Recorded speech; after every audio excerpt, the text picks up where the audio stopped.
And I think we are live. Okay, hello everybody, HisRoyalFatness here. Welcome back to the channel and to a second live stream within 2 days. Wow, big surprise, but that's because I thought it was gonna be Tuesday, maybe, but Wargaming opened up the open test for update 10.3 today on Labor Day. Perfect timing.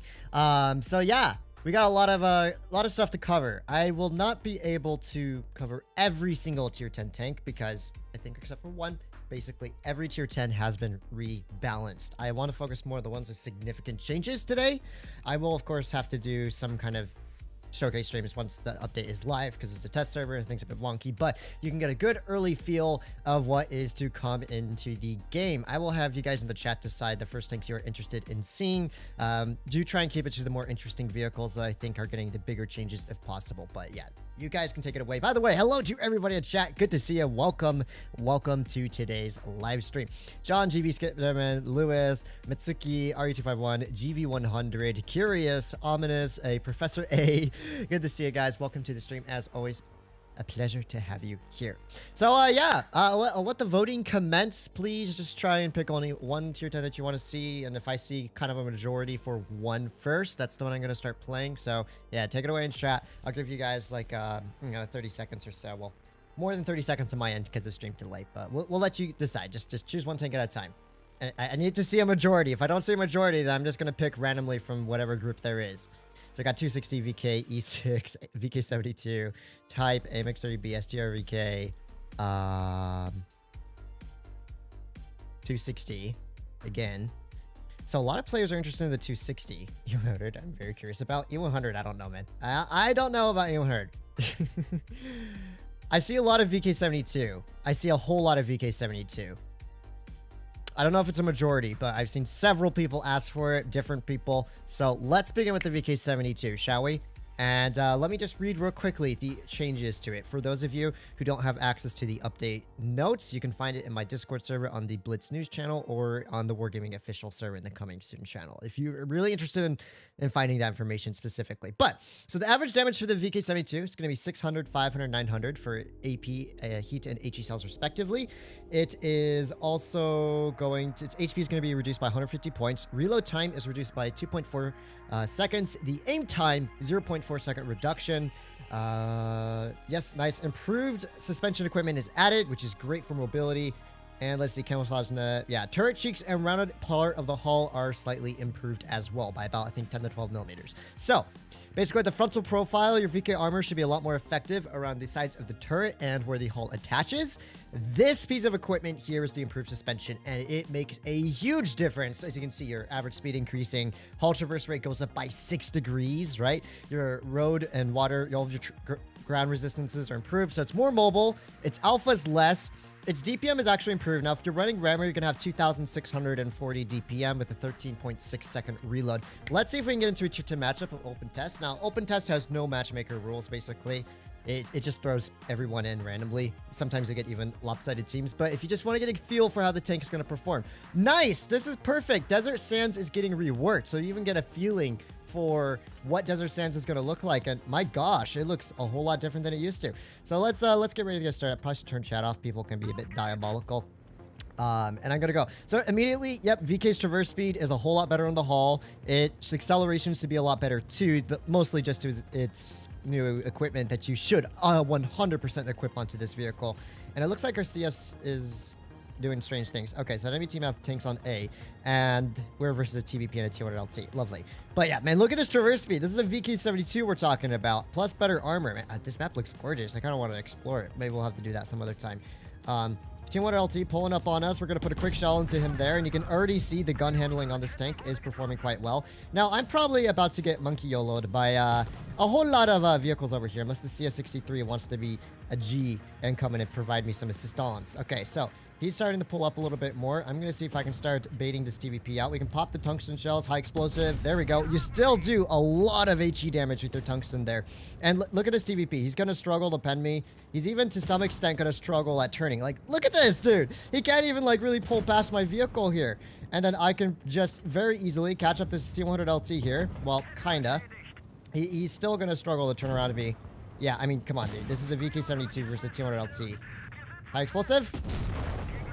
Okay, we didn't really get to test the armor profile out, but I think you got a good idea for why the VK is going to be kind of insane. Its mobility is years better than it used to be just with this equipment, right? Your acceleration on different ground resistance, your buff to traverse speed by 6 degrees, okay? Basically. The accuracy is a whole lot better with a 0.4 seconds reduction on the aim time, which is nice. And, you know, the alpha is still pretty punchy. It's more like a German 60 TP. That's how I describe it. But unfortunately, as there's so many tier 10s to cover, we'll have to keep moving on to the next vehicle. So let's see what you guys, I see E6, E6, E6. One person spamming E6. So I'm actually not going to play it just yet because I need to see a lot more than a lot of people doing that.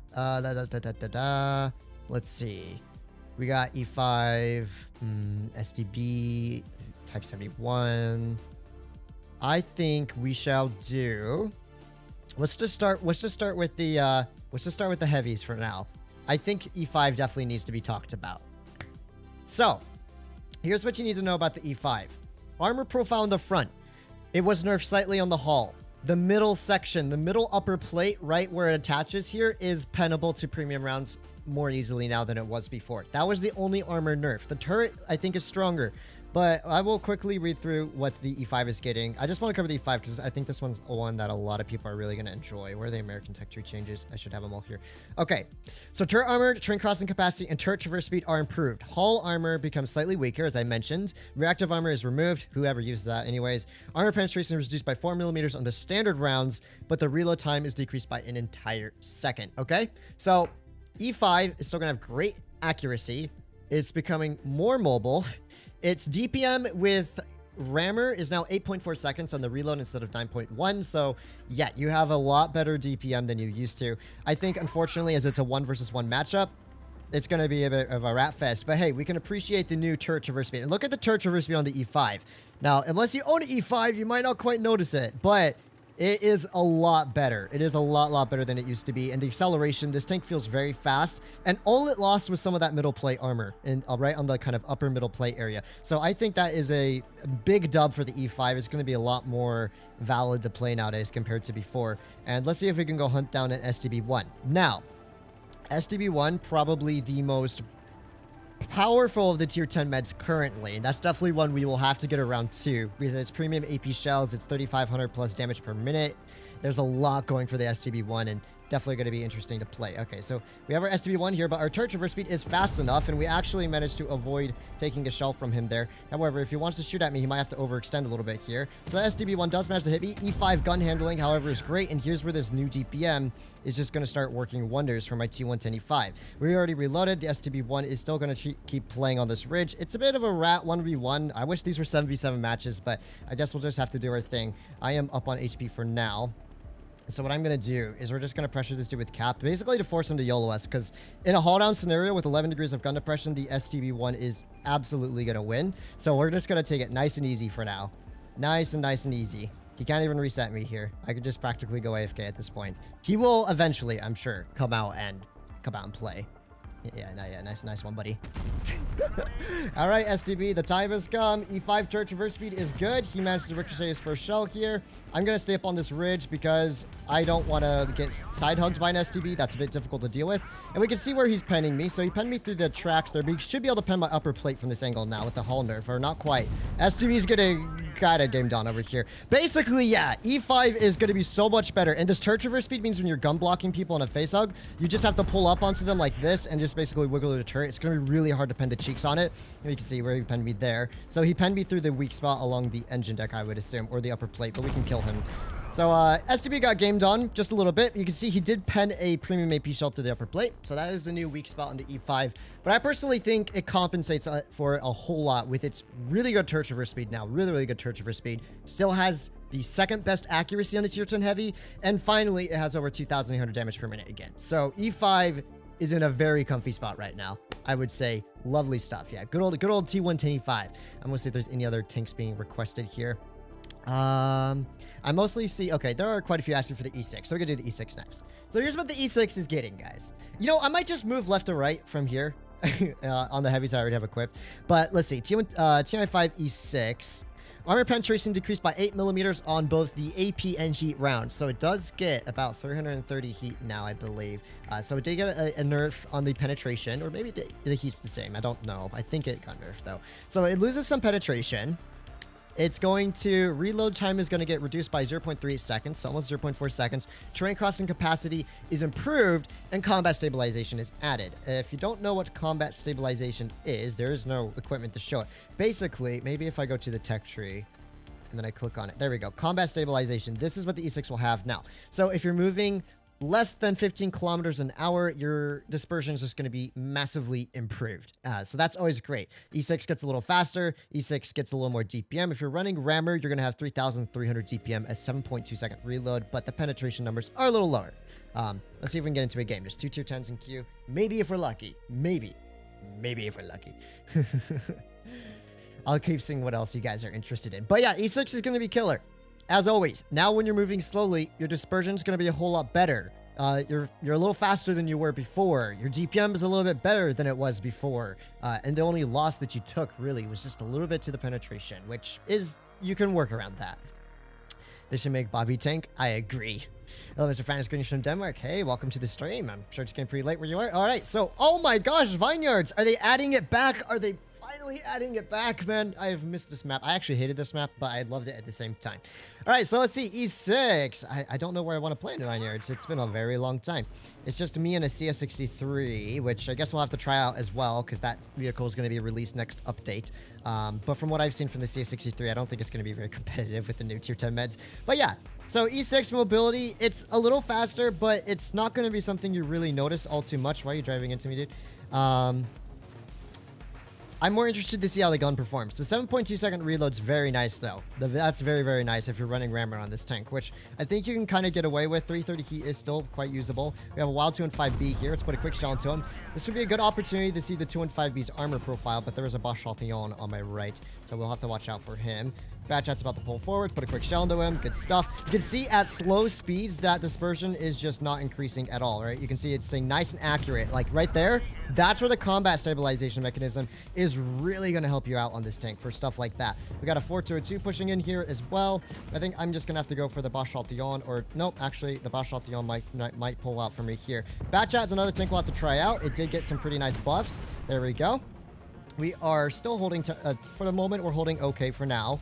I do have to watch out for the 4-2-2 here. Put a quick shell into him. But dude, combat stabilization is going to make peeking haul down in this tank so much better. You can just see that the biggest problem that the E6 has is its gun handling is sometimes very bad, but when you're hardly moving like you are in this scenario, right? I stop moving, my dispersion is just going to stop increasing very much. So we're going to put a quick shell into this dude, and we should be fine winning this 1v1.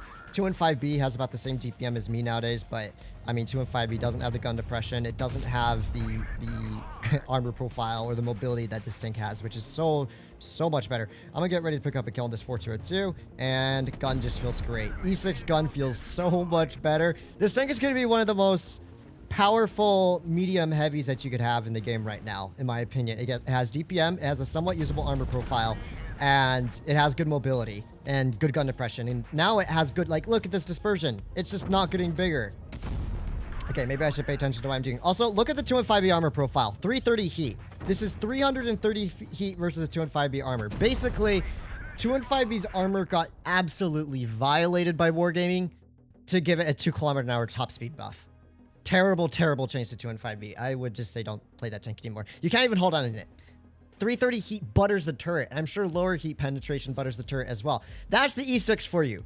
My gosh, is this tank really good. Both the American heavies, T95E6 and T125 are fantastic vehicles now. And I would say definitely worth playing. I mean, the E6 is already worth playing, but now with that combat stabilization, dude, it's just even better. And DPM buff, like you cannot go wrong with that. So that's some good old juicy E6 gameplay there. And you can just see how lovely that tank is going to perform very soon. Me and Fidu found that the turret got a 40mm buff. Wait, the T125? No way. That's why you can't pen the cheeks of it hardly anymore. Well, there you guys go. E5 turret armor. I think you're talking about the E5 gen. If so, that's crazy. Anyways, let's move. 260 has been asked quite a few times, so let's jump into the Object 260. Real quickly, I will read through the changes that the 260 is receiving. So, once again, for those of you who do not have access to the notes. All right, where's the 260? 268. There's so many ticks are getting changed. Okay. Reload time gets 0.77 seconds shorter. HP is increased by 100 points. The engine power and shell velocity are decreased. The upper glacis plate and turret armor are strengthened by, I think, about 10-15 millimeters. I'm not 100% sure on the numbers. Average damage per shot is decreased by 20 points. So 400 alpha. It has your standard 120 millimeter kind of alpha damage. But basically, yeah, the engine power and shell velocity are lower upper strengthened. The average damage per shot is decreased. So 260, interesting. It gets more armor. It gets a little less mobile. The gun, maybe I'm tripping, but the gun feels better. I'm just trying to see. Did I miss out on any gun buffs for this tank?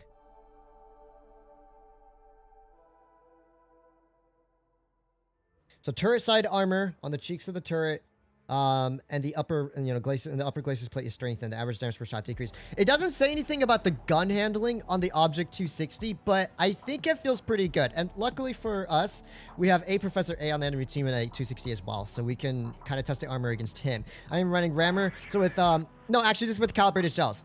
Here's a fun fact: with calibrated shells, your 260 will now have just a hair better DPM than the T110E5 currently with rammers. So if you do decide to run rammer on this tank, you're going to have over 3,000 damage per minute, I believe, or about 2,900 plus. Somewhere around there, it can be pretty good. But yeah, 260 definitely feels slower, right? That acceleration is not as good as it used to be. The gun still feels great, so we can put a quick shell into this dude. 400 alpha, you're not going to be hitting as hard. Obviously caught out in the open. All right, let's see. We are hull down here. The 422 is going to hatch my lower plate. Not really sure what my allies are doing here. I need to pull down lower, I think, so I don't get completely bamboozled.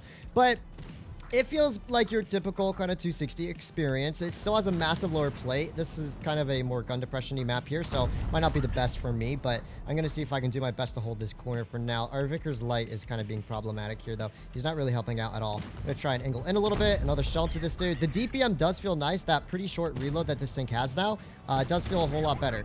But sadly, it's a 4 versus 3 right off the bat. Our team is struggling a whole lot here. We pick up a kill on this dude real quickly. Progetto pulling forward. Maybe we can get hauled down. The Yag kills me. And our very, very helpful full HP Vickers Light here didn't really do much. I want to try one more game with the 260. This was a bad battle because I couldn't really test the armor profile very well. It's a ridgeline gameplay, which, to be honest, the 260 is not really the best at that. If you can get hauled down, it'll be a lot better. That's where the armor would shine more. But the gun does feel pretty good. The gun on the 260 feels pretty good. The DPM's nice and everything. I think if this Vickers had been a little more aggressive, we may have even had a chance at winning that. But that was just a not the best scenario. I kind of want to stop getting CS63s on my team because I think just from what I've looked at that tank, it's not good. Let's try one more game in the Object 260. We still did 1800, which was, better than my allies there. But no one went and held mid. So, like, everyone on this back is open test. I shouldn't be too bothered by the teams. Everyone's just going to do the most random stuff. I want to try its armor a little bit more there. 260 getting 145 DPM boost. There you go. So it's getting more DPM. A little less alpha, more DPM. I don't know if the gun handling is the same.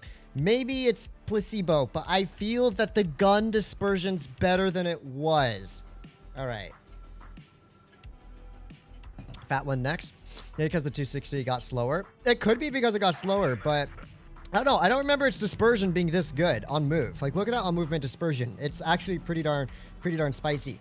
But it definitely feels slower. Like right now, the old 260 be going about, 45 kilometers an hour at least, and we're still only going 43. So that acceleration, it's noticeable. The traverse speed as well just kind of doesn't feel as good on the terrain now. So there are some aspects of the 260 that could definitely use some fixing, or actually are definitely worse than they were before. But if the armor is truly better on the upper plates, where you don't get auto-penned with AP rounds, it might be worth playing. Let's go for a YOLO run onto this dude here.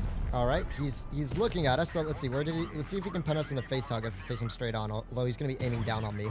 The DPM feels nice though, man. That reload is pretty saucy if I say so myself. All right, so we're gonna pull back a little bit from this poor fool. I mean, gosh, these test server games aren't even close. So he bent my lower plate there, but he wasn't shooting the upper plate, which is a very telling red flag. Because usually you just go for the easiest shot, and if he's looking down on me slightly, usually they go for the upper plate. Yeah, that's it for the 260. I think what we need to do next, mousy poo. Now, many of you guys know just how molded I am when I play the mouse because of its gun handling. Well, congratulations, the mouse is getting a whole lot more spicy. Let's discuss the mouse changes and jump into an example game with it. I think you mouse enjoyers out there are going to be very, very excited about these changes. So let's see, where is the mouse at my list of tanks? Okay. Shell speed is lowered. Gun stabilization becomes slightly worse. It just means when you're driving around, your gun's going to be like a little bit more. It's not the worst thing in the world. Reload time and aim time are reduced. So a 0.95 seconds off of the reload. 2,000... If you're running rammer per se, 2,696 DPM. So just under 2,700 DPM with single food and rammer. Of course, mouse is poor pen. You may not want to do that, but that's just letting you know. 0.4 seconds off of the aim time. Huge, huge difference. Terrain crossing capacity is improved. Sandbag armor provisions are added. Armor has been changed to reduce the chance of being a head-on penetration through the drive wheel. So sometimes when you're driving your mouse slightly over the hill. Pressures of life and fun times when you stream. Thanks a lot, man. Altai, thank you so much for the donation. I really, really appreciate that. I'm glad I could provide you with some entertainment. That makes my day. Thank you so much. I really appreciate that. So yeah, basically frontally, when your mouse is say driving over a ridge, sometimes you'd be able to shoot through the tracks up into the hull, and that would get you a full pen. That is what's being reduced on the mouse. Basically, when you're angling your mouse, you can still get drive wheel pen. It's just the very front on penetrations to the tracks are reduced. So armor's, let's just say the same. However, you do get sandbag. And so if you're running single sandbag, you're going to have, well, 3,192 HP. If you run double sandbag, it's going to go up by another 85 hit points. So your mouse is chunkier. Your mouse has higher DPM. Your mouse has more survivability. Your mouse is slightly more mobile, right? It has improved terrain resistance, right? Terrain crossing capacity improved. So mouse is slightly faster, okay? Mouse has more DPM, competitive DPM now for a heavy. It also has better gun handling. The aim time buff is significant on it. Basically, it's going to be pretty saucy to play, I think. You're still going to get bamboozled in this tank if you try and just sit in front of enemy players and they're heat spamming you. That's always going to be an issue with the mouse. But hey, at least you have more survivability in terms of HP. So let's go check the mouse for a spin. And just remember, I think last time I've streamed it, it was terrible. The mouse gun handling has always just been dreadful. Never been a huge fan of it. But well, actually, ever since it got nerfed, I've never been a huge fan of it. I think you'll notice that 0.4 seconds, almost half a second off the aim time, is going to make a huge difference. So you can see, look how much faster that aims in. Now, your mouse is not going to be missing nearly as many shots as it has before. It's Middleburg, Supremacy. I'm just going to go cap town. Our team is down. We only have 3 super heavies and a CS. So I'm going to take the town fight. And our Kron is talented. All right, so we have a Object 263 around the corner. We can aim in pretty quickly here. He can maybe pen my lower plate there. Let's see if he tries pulling forward. Couldn't quite bait him in there, but already you can see the mouse's dispersion just feels so much better when you aim in a lot faster like this. So let's do big old mousy things. Me and the VK got to do something here. Our Kranwagen was unfortunately very unfortunate on his peaks down there. And we will see if we can. Okay, there's an E6. Quick shot into him there. I just realized I have the wrong equipment on this tank, so that's always a rip. But hey, we do take 2 non-pen shells to the drive wheel there. And it looks like our VK is going to get pushed on from behind. I am still tracked, unfortunately. The VK should be fine for now. I forgot to update my equipment on this tank. Oh man, what are the mouse's repair speeds? Okay, so is our... Oh wow, this reverse speed's actually not bad. 15. Okay, I'll take it. I need to help our VK here. He is getting bamboozled, I think. Quick shell into this E6 here. Good stuff. Now I can push it onto this this VZ here. The VZ has been trolling my allies already. Looks like we're going to lose another player here on our team. But quick shell through his lower plate. Oh, and he rams into me there a little bit. Okay, we take another ricochet here. We're gonna have to keep angling up to all of these vehicles. 263 YOLOing in the YOLO wagon. The mouse is doing his best. The mouse is doing his best, but the mighty mouse cannot clutch up 1 versus 4 on this side of the map here, I think, guys. I gotta keep focusing this dude out, actually. Our CS63 is shooting the full HP mouse. I blocked 3k damage already. What is this, man? Like, holy smokes, man. Oh, he keeps tracking me. This is so sad. All right, I'm gonna just put one more shot to this dude. Well, I did my best, boys. I did my best. I did my best here. So let's counter angle a little bit. Oh, mouse feels good. All right. It took me forever to die, even with those 3 tanks just shooting at me. Mind you, the 263 is like 4,000 DPM, okay? So with those 3 dudes just like YOLO shooting at me and everything, we still stayed alive for a long time. And really, that's what the mouse is best at, is survivability. But you know, in the process, we farmed 3k damage. The gun didn't troll us one bit. Mouse feels really nice. Not so good in the test server because small teams, lopsided teams, you can't really play properly as a mouse. But hey, it did its job pretty well there. So let's move on to the next heavy tank. I've already equipped most of the ones that I thought were valuable, so I'm just gonna kind of go through the ones that I think are really gonna be important. But we also have to cover meds, TDs, and lights, you know, stuff like that. So IS4 is getting a saucy little buff, in my opinion. Yeah, everyone's crying about it getting nerfed. I personally think it's a bit of a buff, but its armor definitely is going to be worse. So here's what the IS4 is getting. HP count is trimmed by 250 points. Okay, that is actually pretty bad. Its HP now is 2555. So yeah, you know, the IS4's HP definitely got massively reduced. Armor penetration decreases by 6, 10, and 3 millimeters on the 3 specific types of ammunition. Wait, is this the IS4? Okay, it says for APCR heat and HE, but it still has AP, so I think that was a typo. Obviously, these stats are subject to change. General armor profile is weakened, I think mostly in the front of the hull, but the turret is still impenetrable. You don't have to worry about that. The power to weight ratio, max forward speed, terrain crossing capacity, accuracy, reload time, and aiming time are all improved. Okay? Armor, slightly nerfed. HP, definitely nerfed. Mobility and firepower in every regard has been buffed on this tank, except for penetration. So, if you're running Rammer in your IS4, which, mind you, still has 330 heat pen, okay? That's still good. You're going to have 2,770 DPM, a 9-second reload with a overall pretty decent amount of aim time. So let's take the IS4 for a spin.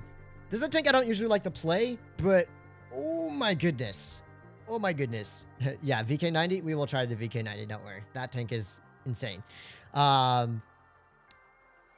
really like what Wargaming did to the IS4, personally. It reminds me more of the IS4 that existed back in 2016, 2017. Yes, back then the IS4 was a lot weaker armor profile, actually had no frontal armor.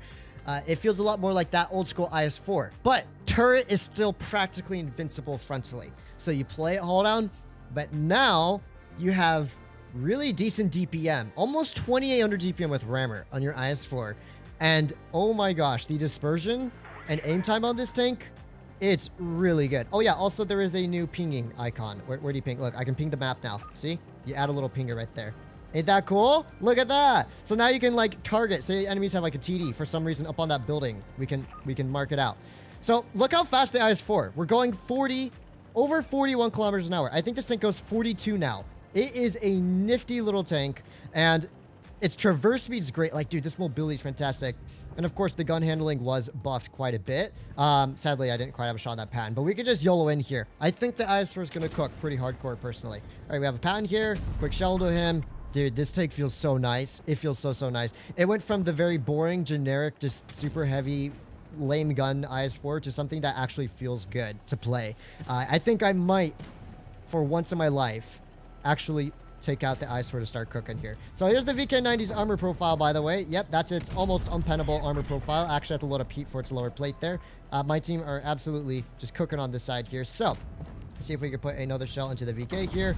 Oh man, I don't even have to like aim in. I can just shoot on the move and very reliably hit his lower plate. That dispersion and aim time is so good. So yeah, I think IS4 is going to hardcore cook here. Bruh. Oh, I think I accidentally shot AP while I was swapping my ammo. Yeah, that's the IS4. I think that gives you a feel for the tank. Basically. Armor slightly weakened, HP less, but everything else about it is way better. Way better in my opinion. And I'm actually quite excited to get the IS4 spin again because it feels very satisfying. You know me, guys. If a tank has a good gun, I like it 10 times more. And the IS4's gun feels really good now. Let's get to the AX50B next. AX50B. Oh, boy. I don't know how I feel about it. Its gun's better, but oh, good lord. Your armor has vanished. And I'm not even exaggerating. Its armor vanished. So, in the notes, AX50B... which one's the AX50B? I'll have to click on this screenshot. Frontal armor is weakened. Hull traverse speed is improved. Aiming time and intra-clip full magazine reload are reduced by 0.5 seconds for the aim time and a whole second for the whole magazine reload, respectively. So, its gun loses half a second on its aim time. Huge buff. The 50B's dispersion makes it difficult to shoot on your intra-clip reload. But now you can, because it aims in fast enough. Amazing. Reload time for the full magazine is a second shorter. Armor profile, though, farewell AX50B armor. I would say The AX50B armor profile now resembles the AX5120, the tier 9. Your hull armor is practically non-existent. Yeah, you know that giant massive red that used to be the front of an AX50B's hull? It's gone. Completely pennable. Even medium take AP can pen it, except for like really small corners on the edges. So your armors is gone. Your turret armor is even weaker. You're not going to get as many, if ever, the troll ricochets when you're using gun depression and stuff. So that just means your good old AX50B is going to be like a 5120. It's all going to be purely about dumping that magazine and using that mobility. And I think in that regard, it is very good, right? Oh no, I think I said that an ad was inserted. Let me see if I can turn that off in my stream settings, because I don't want you guys to have to do mid-roll ads. Where is it? Details maybe? No. It is oh well, I will find a place for it eventually. Okay, let's just YOLO through town. Anyways, let's get a feeling for the AX50B's gun handling now. Let's see if it gets any better. Damn, that dude is just playing. Oh, okay. A quick shot into this STB here. We can see the traverse speed is very good. Now I am gonna definitely get wrecked here. That's for sure. Put another shell into the 260. I am gonna take an HE shell from him. Let's put a track shot into him as well. And that's the whole armada on me. Wow, their whole team went town? I'm really shocked. Their whole team went town. Even though they were all in meds. Interesting. Well, that's a 50B for you.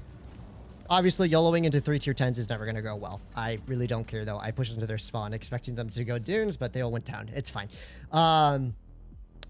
Its gun definitely feels better. You'll notice that it does aim in a lot nicer. Its traverse speed is definitely better, but it plays mostly the same. It's just that gun works better. Gun works better and you ricochet way fewer shots. So good old AX50B. Now, a lot of people have been asking for the VK90. I do have to equip it first. It has bad APCR pen, so probably won't calibrated on it real quick. Let's just put the random equipment and let's run armor on it too, because VK90 hull armor is insane. We can just run that type of ammunition. No, what is going on? Okay, chocolate, fuel, there. Ammo type saved. That's all I need. The tank is almost fully equipped. I just need to add a drone one as well. All right, let's see the VK90. Now, VK90. What's the VK90 have? Gosh, there are so many changes. It takes me forever to find the tank I'm looking for. All right, VK90. Reticle calibration consumable and sandbag armor provision are removed. Reactive armor consumable and combat stabilization mechanic are added. Instead, upper and lower glazes plates on the hull are buffed. So, your VK90 has combat stabilization, which means you're practically fully aimed in all times because it's not the fastest heavy in the world. You still have a decent amount of hit points.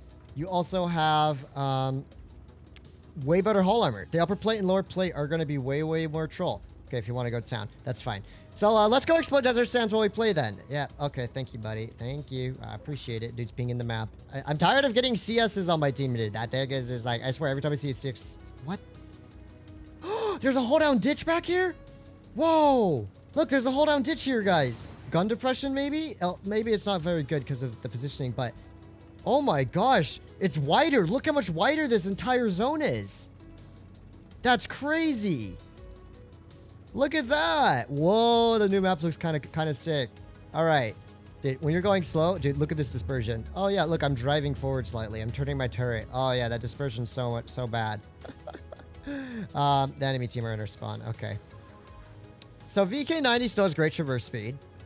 Obviously, that's one of its strengths always. It still has poor frontal gun depression. If our CS63 keeps sitting there, I'm worried he's gonna die. Let's see if we can push it. I'm sure the Minerato is coming in from the left somewhere here. Yep, he sure is. All right, let's aim in fully on the Minerato. Okay, can't really do a whole lot about him. Oh, the CS63 is gaming over there. And let's see if this armor profile is any better. CS63, I think he's fine. Yeah, he's gaming over there. I believe in you, buddy. All right, let's go 1v1 the Minerato then, because that dude's doing his thing. I do wish these games had more heavy tanks in them. I don't know why no one's playing the heavies in tests right now. It's like there's just none of them in existence, but it's fine. All right, you got this, buddy. All right, let's see if we can game on this Minerato here. So we're going to angle up our hull while we're driving in. Take one track shot there. That's a standard round, though. Okay, that was just a poor shot on my part. Now, he should not be able to pen me here at all. I doubt, even with his TD heat pen. My armor profile should be way too strong here for him. And we can even, like, APCR pen him back. So, this dude's just struggling. He's just struggling. Poor Minotauro. That Minotauro, though, has 2k HP. Yeah, this is your VK for you. No dispersion. practically unpennable frontal armor profile. Enjoy, enjoy. Yeah, this dude is just dead. This dude is very dead. Look at him. He poor dude. Yeah, VK feels nice. VK definitely feels nice. I didn't really get to test the lower plate armor out, but you did see on a couple previous games, the VK's lower plate is a lot more troll. It reminds me of the VK72, whereas if you're not running high pen, the CS actually cooked. Oh, you know what, CS, you gotta upvote, buddy. You cooked. He cooked. I didn't do anything. I was too slow. That's why I'm not a huge fan of heavies. Oh, we won. Let's go. Did I do bottom? I did. I am so bad at this game. Yeah, so that's the VK72. I think... Okay, object I'm not really going to pay attention to. We know the Tomb 5B basically just got its armor nuked. S-Conk got TPM buff. That's it. At Chieftain, nothing really. Type 71 might be interesting. Which of these tanks do you got? I'm not going to do the STRV, VZ. 60 TP might be cool, but I don't know. I think M4 is PBR now too. Yeah, that looks pretty saucy. Let's play the... Okay, let's do, actually, I am more curious about the IS7 because it has Tungsten. Yeah. So IS7 got some interesting changes. I would say for the most part, kind of nerfs. But it does have Tungsten shells now, which is kind of cracked on an IS7. So who knows how that will go. Let's just pop that Tungsten into an IS7. I will real quickly read off the changes while I'm in queue. Okay, so IS7 got a lot of changes. Let's see. Where's the good old IS7 at? 260 IS7. All right. So for IS7, engine powers decrease. Max forward speed becomes 3 kilometers an hour slower. Armor penetration is reduced by 5 millimeters for AP shells and increased by 17 for APCR. Tungsten round consumable is added. HP count is set to 2550 points. So a little less mobile. Okay, that's a bit of a rip, but that's fine. But now its APCR shells have plus 17 pen. The big problem with the IS7 is you couldn't really run rammer on it because of its APCR pen being so diabolical, but now it's a whole lot better. And so that's kind of a nice difference. Now, the mobility definitely feels a little slower. It's, you know, it is just a wee bit slower. The gun feels about the same. You do have Tungsten, so for a couple of shots here, you can hit some nice big ones. So we have a Leo pushing in here. The biased RNG did not work for me, but it did work for the 263 there. Type 71's going towards town a little bit. Interesting. So, this Type 71 probably going to cut across here. I'm going to see if I can create a bit of a crossfire with our 263 on this Type 71. Let's see. All right, we can even pop the Tungsten here. Or my repair kit. The positioning of all my equipment is slightly different, so that's a bit of a problem. Oh no, 263 should have stayed back with the crossfire there. All right, Tungsten shells. 525 damage dealt. We should have enough time for at least one more. I think my team's going to lose this. We don't have the DPM. I'm a heavy. I should be a little more aggressive here. There we go. Just to try and keep this Leo and stuff at bay. 532 into him. So if I was running Adrenaline, probably could have gotten 3 Tungsten shells off here. 263, you need to back up, buddy. You can't overextend here too much. All right, I'll let you go for the shot here, but it's not going to be good for you in the end. All right, so Kronwagen peeking over. I'm just going to try and keep this Leo at bay. Quick shell into 515. Yeah, IS7 feels good. I don't know if its gun handling got changed or if I'm just like really confused because this gun handling honestly does not even feel all that bad. 263, as you can see, he is bouncing a lot of shots here. But is he going to bounce enough? Okay, they're shooting at me. I'm trying to keep our 263 live. Yeah, you can just go to the flank, dude. That'll be fine. All right, so we have a Type 71 here. Quick shell towards his hatch. Sadly, that one doesn't go in. Probably getting pen through here. 263, sadly, has messed up a little bit. He's going to go down. I'm going to have to yellow for this type here, but I'm definitely going to take a penetration from him. All right, well, that's... Oh. Maybe not. Oh, the Leo's still alive, though. That's a rip. If you had killed the Leo, we might have had a chance here. So we're going to try and see if we can gun block this dude at all. Come on. And then maybe a turret ring pen. Not quite. He was able to heat pen my turret cheeks there. Yeah, i7. Tungsten's nice. That's really the biggest change you're going to notice. With the right equipment setup, you can probably hit about 3 games with 3 shells in a row with your Tungsten shells, which is kind of cool, I guess. Considering we were 2 versus 3 there, I think me and that 263 did our best. We both did okay. But it definitely feels a little slower. Definitely a little slower. APCR pen's nice, though. APCR pen definitely nice. Even if you run calibrated, you can even get up to 336 APCR, which is going to be really good. So maybe it's even worth still running APCR on this tank. We can do the E100 if you want. I don't know. I don't think the E100's cooking, personally. But let's read the changes off for y'all. So here's what the E100 is going to be getting. Where are you? My big old E100. All right, so Reload time increases by 1.5 seconds. Average damage per shot increases to 680, 580, and 1020 respectively for the 3 ammunition types. That's it. So, your DPM on the E100 is 2,400. Yep, 2,400 DPM. You do have 680 AP alpha, but basically, if you're not rolling over like 650 damage, you are just a worse version of the old E100. So I don't know how I feel about it. The HE alpha is nice, going from 960 to 1020, but I don't think it's going to be enough to make a huge difference here. I'm probably just going to get swarmed and die. I'm fine with that. It's 2 versus 1 in the E100, so unless the E5 and 140 suck, which they probably kind of do, but at the same time, they are going to have the 140 with its 3,800 DPM and the E100 with its saucy DPM, with E5 with its crazy DPM as well. All right, nice server reticle lag there. We do get 1 ricochet. I'm just going to kind of back up a little bit over here. So my commander's dead. Let's see if we can angle in towards this ridge a little bit. Okay, that's fine with me. Yeah, this game is just over, boys. All right, E5 armor, 730. So that was a nice high roll there. We are still working this corner to the best of our ability. And luckily for me, the E5 isn't quite pushing in on me. Good old E100 shenanigans over here. E5 is finally shooting some heat shells. My reloader and gunner are kind of dead here. Let's put a quick shot into this dude. 716. So, I mean, it's hitting for higher than your typical E100 experience. That's for sure. I just don't think it's going to be enough. Okay, we can bait this dude off. Nice. We baited this dude off. We're going to push him through the 140 now. Keep angling that hull. The 140 is probably running grammar, but dude, this reload's so long with the dead ammo rack here. Okay, going to try and over-angle it a little bit. Nice. Gonna see if we can bait this 140 into trying to pull up onto my side here. All right. With the dead gunner, though, I'm not sure. Probably should have shot HE there, but I did my best. 140 is oh, nice. The fire killed him. Come on, don't pen that. Oh, he penned it. He penned it. We are so done, boys. We are so done. I don't have the DPM here. No, I tracked myself. Boo. There's not even a point in angling. I gotta gun block him here, basically. Okay, so we killed one of them at least. We gotta keep gun blocking him if at all possible. Nah, it's over. Yeah, E100 DPM is terrible right now. I mean, we did clear one of them. And honestly, if I didn't have that very rat lag on my reticle there, because it's open test, I think it's an EU or RU somewhere like there, so the ping is kind of not favorable to me. Maybe we could have even pulled off close to a win there, but still, we did okay. No, all things considered, 2,500 block 2.8k. The gun definitely hits a little harder. It definitely does.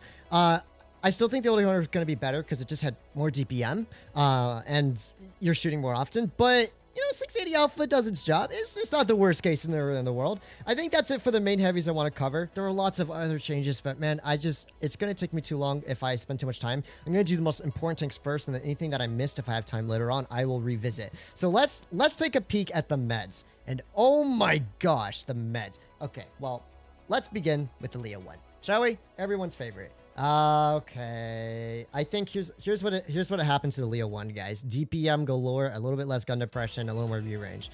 I'm gonna read the specifics off though.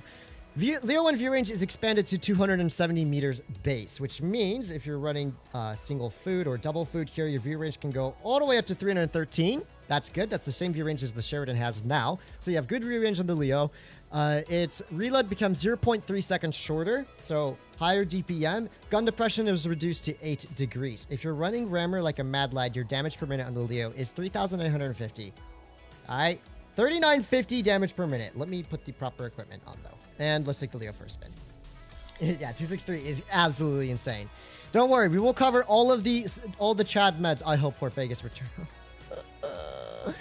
What is this ratness I have to deal with? Okay. Boys, here's the plan. A 5.5 second reload with 360 alpha damage. Think about that.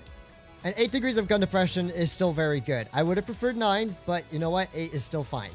But my gosh, dude, that reload being 5.5 seconds is insane. If I really wanted to sweat out the 1 versus 2 here, I would play a campy, snipey game. But honestly, I don't want to extend the game for longer than it has to be, so I'm just going to try and pull off a little flank and just DPM someone to death before his friend can reunite with them.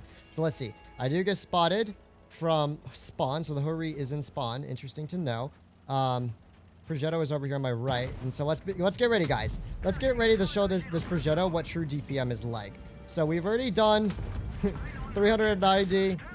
Progetto penned a full magazine on me here, but Okay, wow, that was weird. 385 here. 525 or 500 plus a ram there. And this dude probably will kill me here, maybe. Nope, I got him. Oh, you heard my gun shoot. You heard my gun shoot there, man. You heard him shoot. That is Pepega. Well, basically, Leo 1 DPM's great, but let's be honest, Leo 1's never been about its ability to brawl. And yes, I know I just YOLO'd Progetto. You should never YOLO an autoloader that's going to take off 60% of your HP in 6 seconds, which did happen there. But that DPM's crazy. It really is crazy. That's basically the Leo. I don't think I need to say much else about it. It's just going to be better version of what it is in terms of its firepower, okay?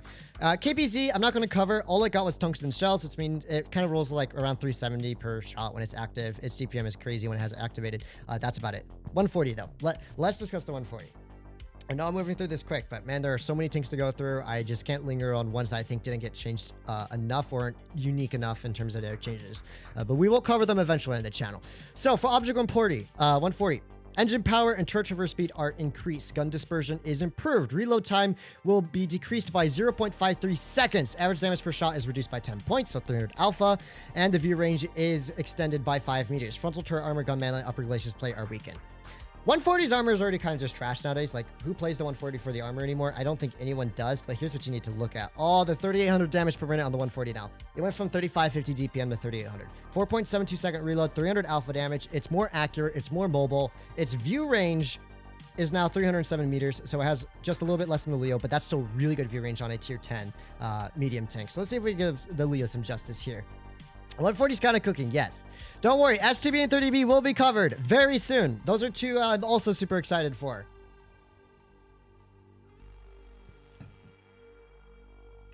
I'm 99% sure the 140 is still going to collect dust in my garage. I think there's a chance of that happening, but DPM, man. DPM is insane. If you set up on a farm or any farm position, 3,800 damage per minute is just going to roast an enemy team alive.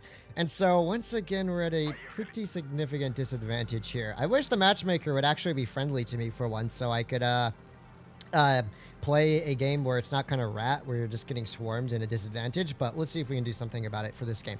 So 4.7 second reload. This ping is not very nice, but we will see if we can make it work. I'm going to see if we spot anyone. No one spotted. I do wish the one change Wargaming had made to the Object 140 would be giving it 7 degrees of gun depression. That would fix a lot of its problems, in my opinion, and not being able to work in hilly terrain. And of course, 1-to-1 with Tungsten hits me for 480 there. Look where the Leo penned, by the way. All the way on the roof of the turret. That is what the good old Object 140 armor profile looks like nowadays. We have a wild Batshot YOLOing in. That's another 300 damage, but look at this DPM, dude. Look at this DPM.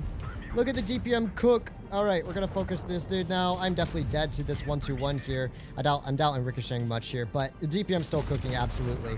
I mean, there's nothing you can do there. They have a 1,000 clip potential Batchat. They have a 1-2-1 with Tungsten, and then they have a almost 4k DPM Leo versus just me and a 62A. At least we killed the Batchat and half health the 1-2-1. I think that's going to be it for this game. Basically, yeah. You'll get a much better feel for these tanks when you're in 7 versus 7 matches. I promise you. Because these games are just rat. Everyone's YOLOing around. No one's playing proper. They're all just kind of doing their own thing. The matchmaker is beyond screwed in this on the open test server. So you can't even get a legitimate feel for the tank. I'm just giving it to you so you guys can kind of see how the mobility feels, how the gun feels, how the DPM feels, that type of stuff. 140 did rip apart that Batshot in absolutely no time there. So that's the 140. On flanks, it's gonna absolutely cook. For now, I think it will be better just play it on the real server, and then you'll get a much better feel for it. STB, oh boy. Wargaming, I don't know what they were smoking when they buffed the STB, because the STB is way too good, but let's discuss the STB 1 changes. Premium shell type is changed to AP. Yes, premium AP, the single best premium ammunition type in the game that you could ask for. That is crazy good. So, premium AP, gun reload is reduced by 0.96 seconds. Average damage is changed from average damage is reduced by 20 points for HE and base AP shells. Remember, it says base HE AP shells, but grows 20 for the premium AP shells. Hull traverse speed is slightly worsened. So, here's what you have in the good old STB1. 3,500 damage per minute. 330 Alpha damage, I believe. Yeah, it should be 330. 330 alpha damage on the standard AP. However, if you load up the 300mm premium AP shells, you still have 320 alpha. So like you only 10 less alpha than standard. It's the Hori scenario, but on the STB one. So you got a major DPM buff. You got a major pen buff because you can now run rammer because 300 AP pen is going to go through a lot better than most other premium rounds. So STB one's going to cook. Absolutely. It might not be able to win a DPM fight versus something like a Leo 1 or Object 140 on flat ground, but you get this tank haul down, you get it into any kind of haul down medium tank scenario, it's going to be very, very annoying to deal with, and its auto pen with its premium AP is insane. So I would recommend running rammer on this tank probably. We are once again at disadvantage. I'm going to see if we can make this work by just kind of holding D side, maybe clearing out their CS and their 200 LT. STB, dude.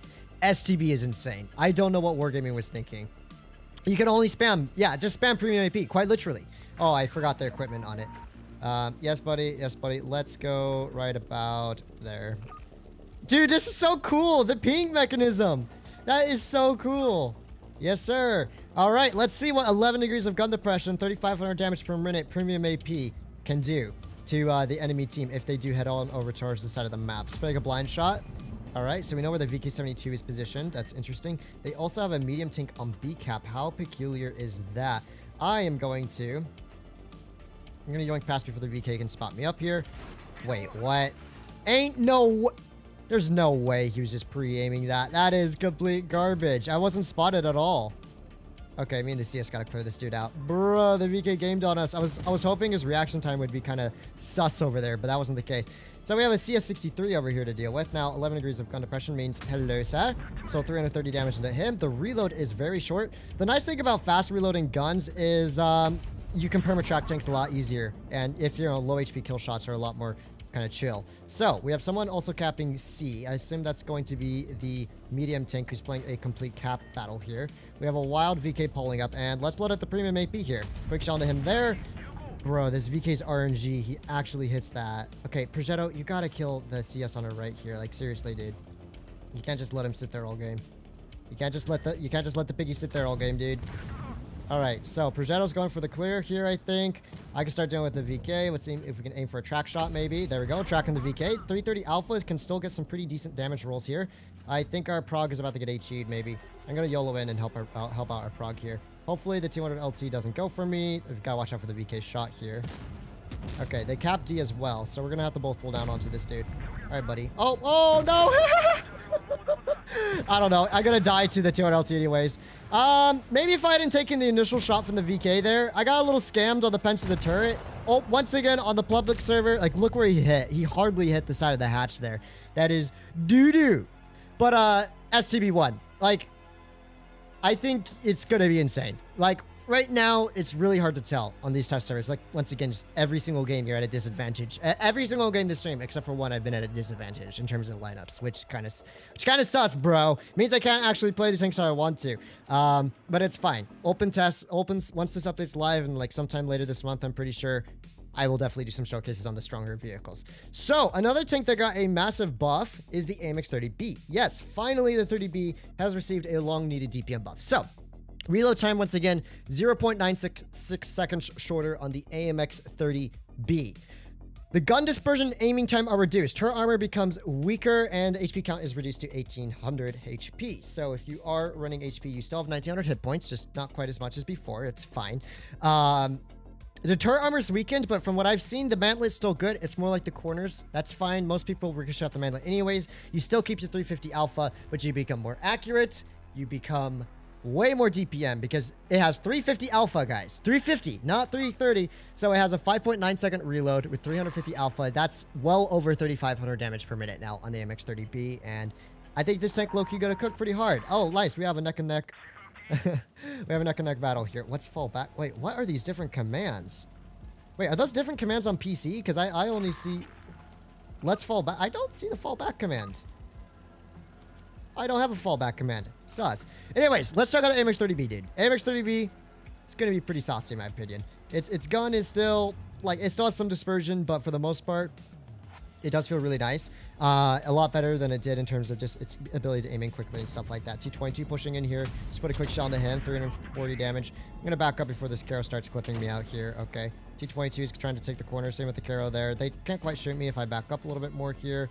And the 215B is going to be a problem on our flank soon enough. Now, I don't think the XM is supposed to be on the open test server, by the way, if that's what's getting played right now. That vehicle's still in testing, and it's not going to... I don't think it's, like, up for release yet, so I'm not going to play the XM because I don't want to risk it, basically. Anyways, 30B DPM is kind of popping off over here while I'm not utilizing it fully, but, man, having a sub 6-second reload on the 30B, which is still mobile, and look at that dispersion. That dispersion just is so much better on move than it used to be. It's gonna cook. I think this could be one of my favorite tier 10 meds again. Like on the move shots, you get nice up close and personal. Probably take a head shell here to the face, but it's fine. 215B can't even compete with this amount of DPM here. And I think the good old AMX30B gonna be a very, very solid vehicle. I'm loving what Wargaming did to it. You know, just a slight armor nerf, but giving a much better gun is always a plus. So if you are 30B enjoy. You have to look at the teammate to use the fall back command. Oh, I see. That's how it works. Okay, interesting. What other tanks might be interesting from the medium tank lineup? I know. E50M. This tank's gonna cook. Okay, so let's quickly equip an E50M. I don't know what Wargaming were thinking when they rebalanced the E50M, by the way. This tank is kind of crazy what they're doing to it. I'm just going to do my default loadout here on the E50M, or just like spam it. So here's what happened to the E50M, guys. You ready? This is going to be kind of cracked. Okay? They didn't specify how much armor it got buffed by, but it did get a complete armor buff. Okay, it's this one. E50M base shell type is changed to APCR, so that is a nerf. Speed of all shell types is adjusted downward, so slightly less shell velocity. So the gun is the gun's a little bit worse, right? Turret front armor, upper glacis plate, turret and hull sides are all enhanced. That means with disregard to the rear of the tank's armor profile, pretty much the entire front has been buffed. You need over 300, about 330 or more heat pen to flat pen the E50M's turret. The very flat section. It's like 280 millimeters, but it's slightly angled. So E50M using gun depression, 330 heat can pretty much not pen it at all. Its upper plate practically impenetrable. It can side scrape way better than it has before. It is just kinda crazy. Doge, win Arcanite stream. Next question. So for all of you guys who really enjoy the armor profile in the E50M, it is definitely gonna cook a whole lot more. And I think you're gonna be really excited to just get the sheer number of ricochets. One thing that we also have to consider is a lot of tanks are getting reduced penetration, both on AP, standard, APCR, premium AP, premium heat shells and stuff like that. A lot of tanks are getting those types of ammo types nerfed. And so let's see if we can kind of angle up to this TVP here a little bit. Not quite able to angle up to him from there. Let's see if we can bait him into shooting our side a little bit. Okay, he's gonna be able to shoot my lower plate, so this is kind of screwed for me. But let's get up close and personal for a lovely good old face hug here. Hello, TVP. How do you feel about being face hugged, buddy? How do you feel about the face hug here? Okay, I do absolutely love this game, don't I? All right, TVP actually might have the traverse to get me here, but I don't think he's gonna pen me very easily. Even if he loads up heat. Like, this dude's just done. Even if he's running calibrated, I doubt he's penning anything. Look, I'm just gonna take the full clip here. Oh, wait, maybe I can't take the full clip. Let's just wiggle the turret around. Oh, snap, no snap. Up, yep, we got it. Okay, so, let's see. He was shooting down onto my turret from a pretty flat terrain. He's probably running calibrated shells, and I think TVP's caliber is, what, 320? So, yeah, point blank in a face hug, you can still get penned through the front of the turret, but he was still absolutely struggling to aim. If you wiggle just a little bit or anything, you will have no problem. Also, TVP nerf, the intra-clip nerf there kind of allowed me to get all of my shells off and kill him before he had time to clear me, which is nice. That, yay, TVP nerf. You can read about that in the post notes. But, yeah. E50M armor profile, I didn't get to test out its side scraping, which is kind of what I wanted to do, because E50M side scrape is kind of nutty right now. But once again, this stuff will all be covered in more detail once the update is released. And I think there is one other med I want to try. Okay, 121. It didn't get many changes to its actual tank, but it got tungsten shells. So, engine power and shell velocity are slightly decreased. Tungsten rounds are consumable are added, and improved gunpowder provisions added. So shell velocity increase if you run gunpowder. You got yourself some good old tungsten shells. And from what I've played with tungsten activated, They're rolling around, I would say, close to 480 damage per shot with Tungsten, which is kind of nutty, right? That's kind of nutty. So now you can pop Tungsten Adrenaline with a 1-2-1 and guarantee like 3 shots of 1500 plus damage, basically. It's, yeah, I'm not sure. Well, not 1500 plus, but it's going to be a lot. 3 or 4 shots. All right. If it was 4 shots, it'd be definitely over 1500. Okay, so I'm gonna take it a little easier this game because I'm tired of getting gamed on, and I need to wait to see what their Vickers is doing here. He hasn't spotted me up yet, though. Man, that 1-to-1 aim time is still absolutely insane. Look at that. Okay, I'm more concerned about the 50B than the 1-2-1. Okay, they're on A. Interesting. All right, M4, let's go together. Oh, look at the M4's legendary camo and PBR, dude. That looks great. Look at the coloration. That's nice. Okay, I should touch the door. I'm driving. But that looks really saucy. Nice one, Wargaming.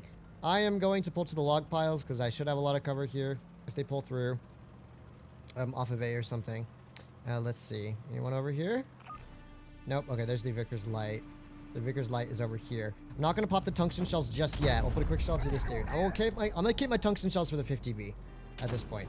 Although our M4 is getting slightly ratted on over here. Let's see if this Vickers tries to poke me. 50B's fired 2 times. Wait for him to fire like 3 times or something if at all possible. Oh, maybe I can even kill the Vickers here. The 50B is holding his shells for now. Okay. 1 shot into me. There's 1 more shell left. Shoot at the other dude here, dude. I believe in you. Alright. We hit those? Oh, nope. Dude, let's go. Let's go in for it. We gotta stop sticking around here for all game. Oh yes, don't you love the 1-to-1's gun handling, boys? Don't you just love it?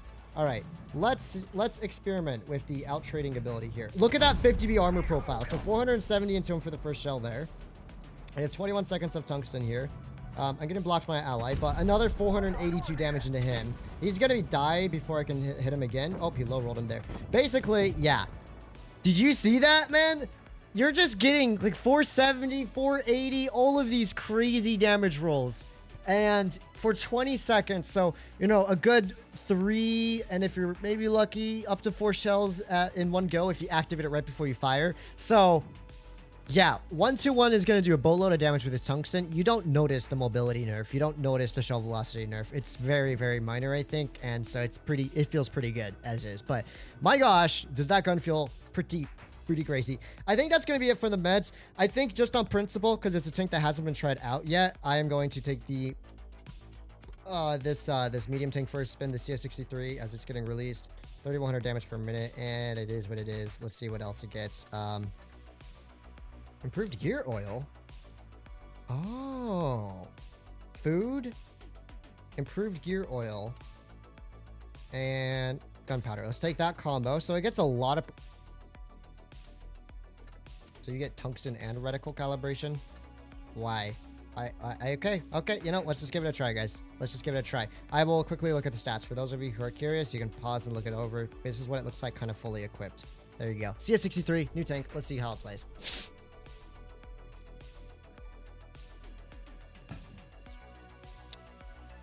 Yeah, average. That's true. I didn't AMX get nerfed, or did I forget? AMX armor profile. You saw what the 1-2-1 standard rounds. Come on. Are you going to have any fun on the open test? Actually, they're having so much fun. I just give up. What can I do? These bat chats one-clip me together. The bat chat has 1,050 damage per magazine. So, I'm just dead. I am quite literally just dead. Unless I can get 1 ricochet or 1 or 2 ricochets from one of them. Then I might have a chance of surviving here. But basically, this game is over for me. Alright, quick shot to this dude, maybe. Alright, yeah, I am so happy. Oh, yes, I can't wait for rat chats to just continue YOLOing into players like crazy soon. Okay. It's so over, dude. Wow, aren't you guys the best testers in the in the world?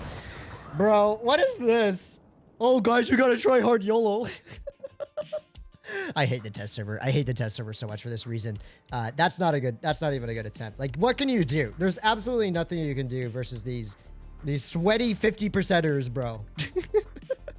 I'm just trying to get a feeling for these tanks. Y'all out here just like sweaty, like double tuning when you know that the matchmaker quite often is going to put you against like one tank. All right, let's see. Okay, there we go. Finally, we can test the CS a little more here. My first impressions of the CS. Garbo.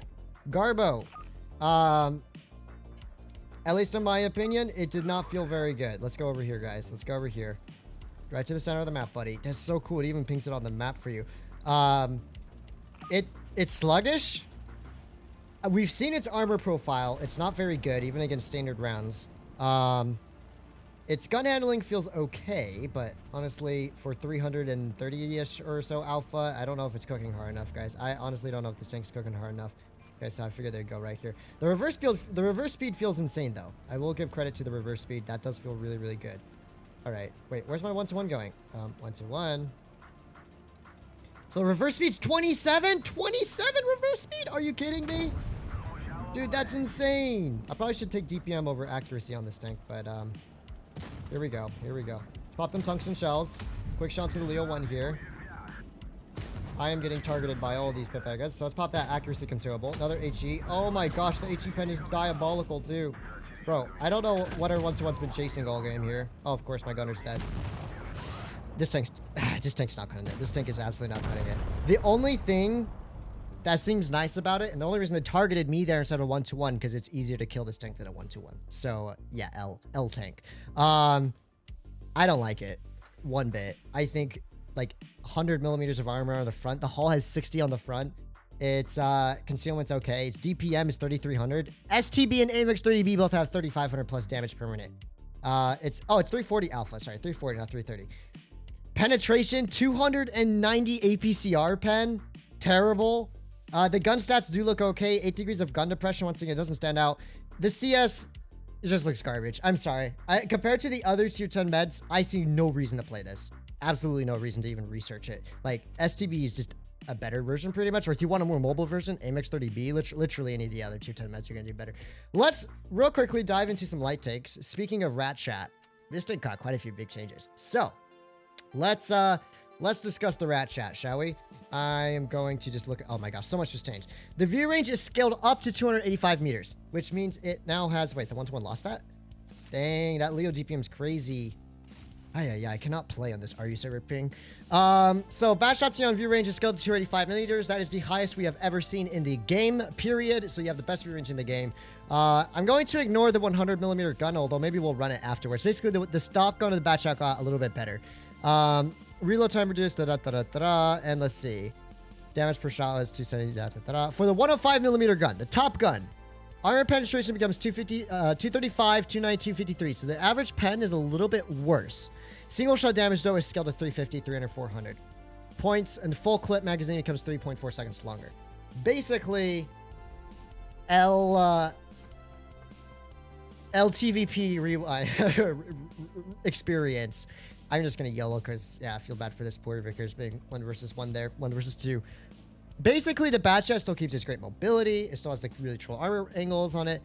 It still keeps its fantastic gun handling. It just loses some pen. But in exchange, instead of having 960 clip, yeah, I'll have 1050 clip. You're rolling 350 instead of 310.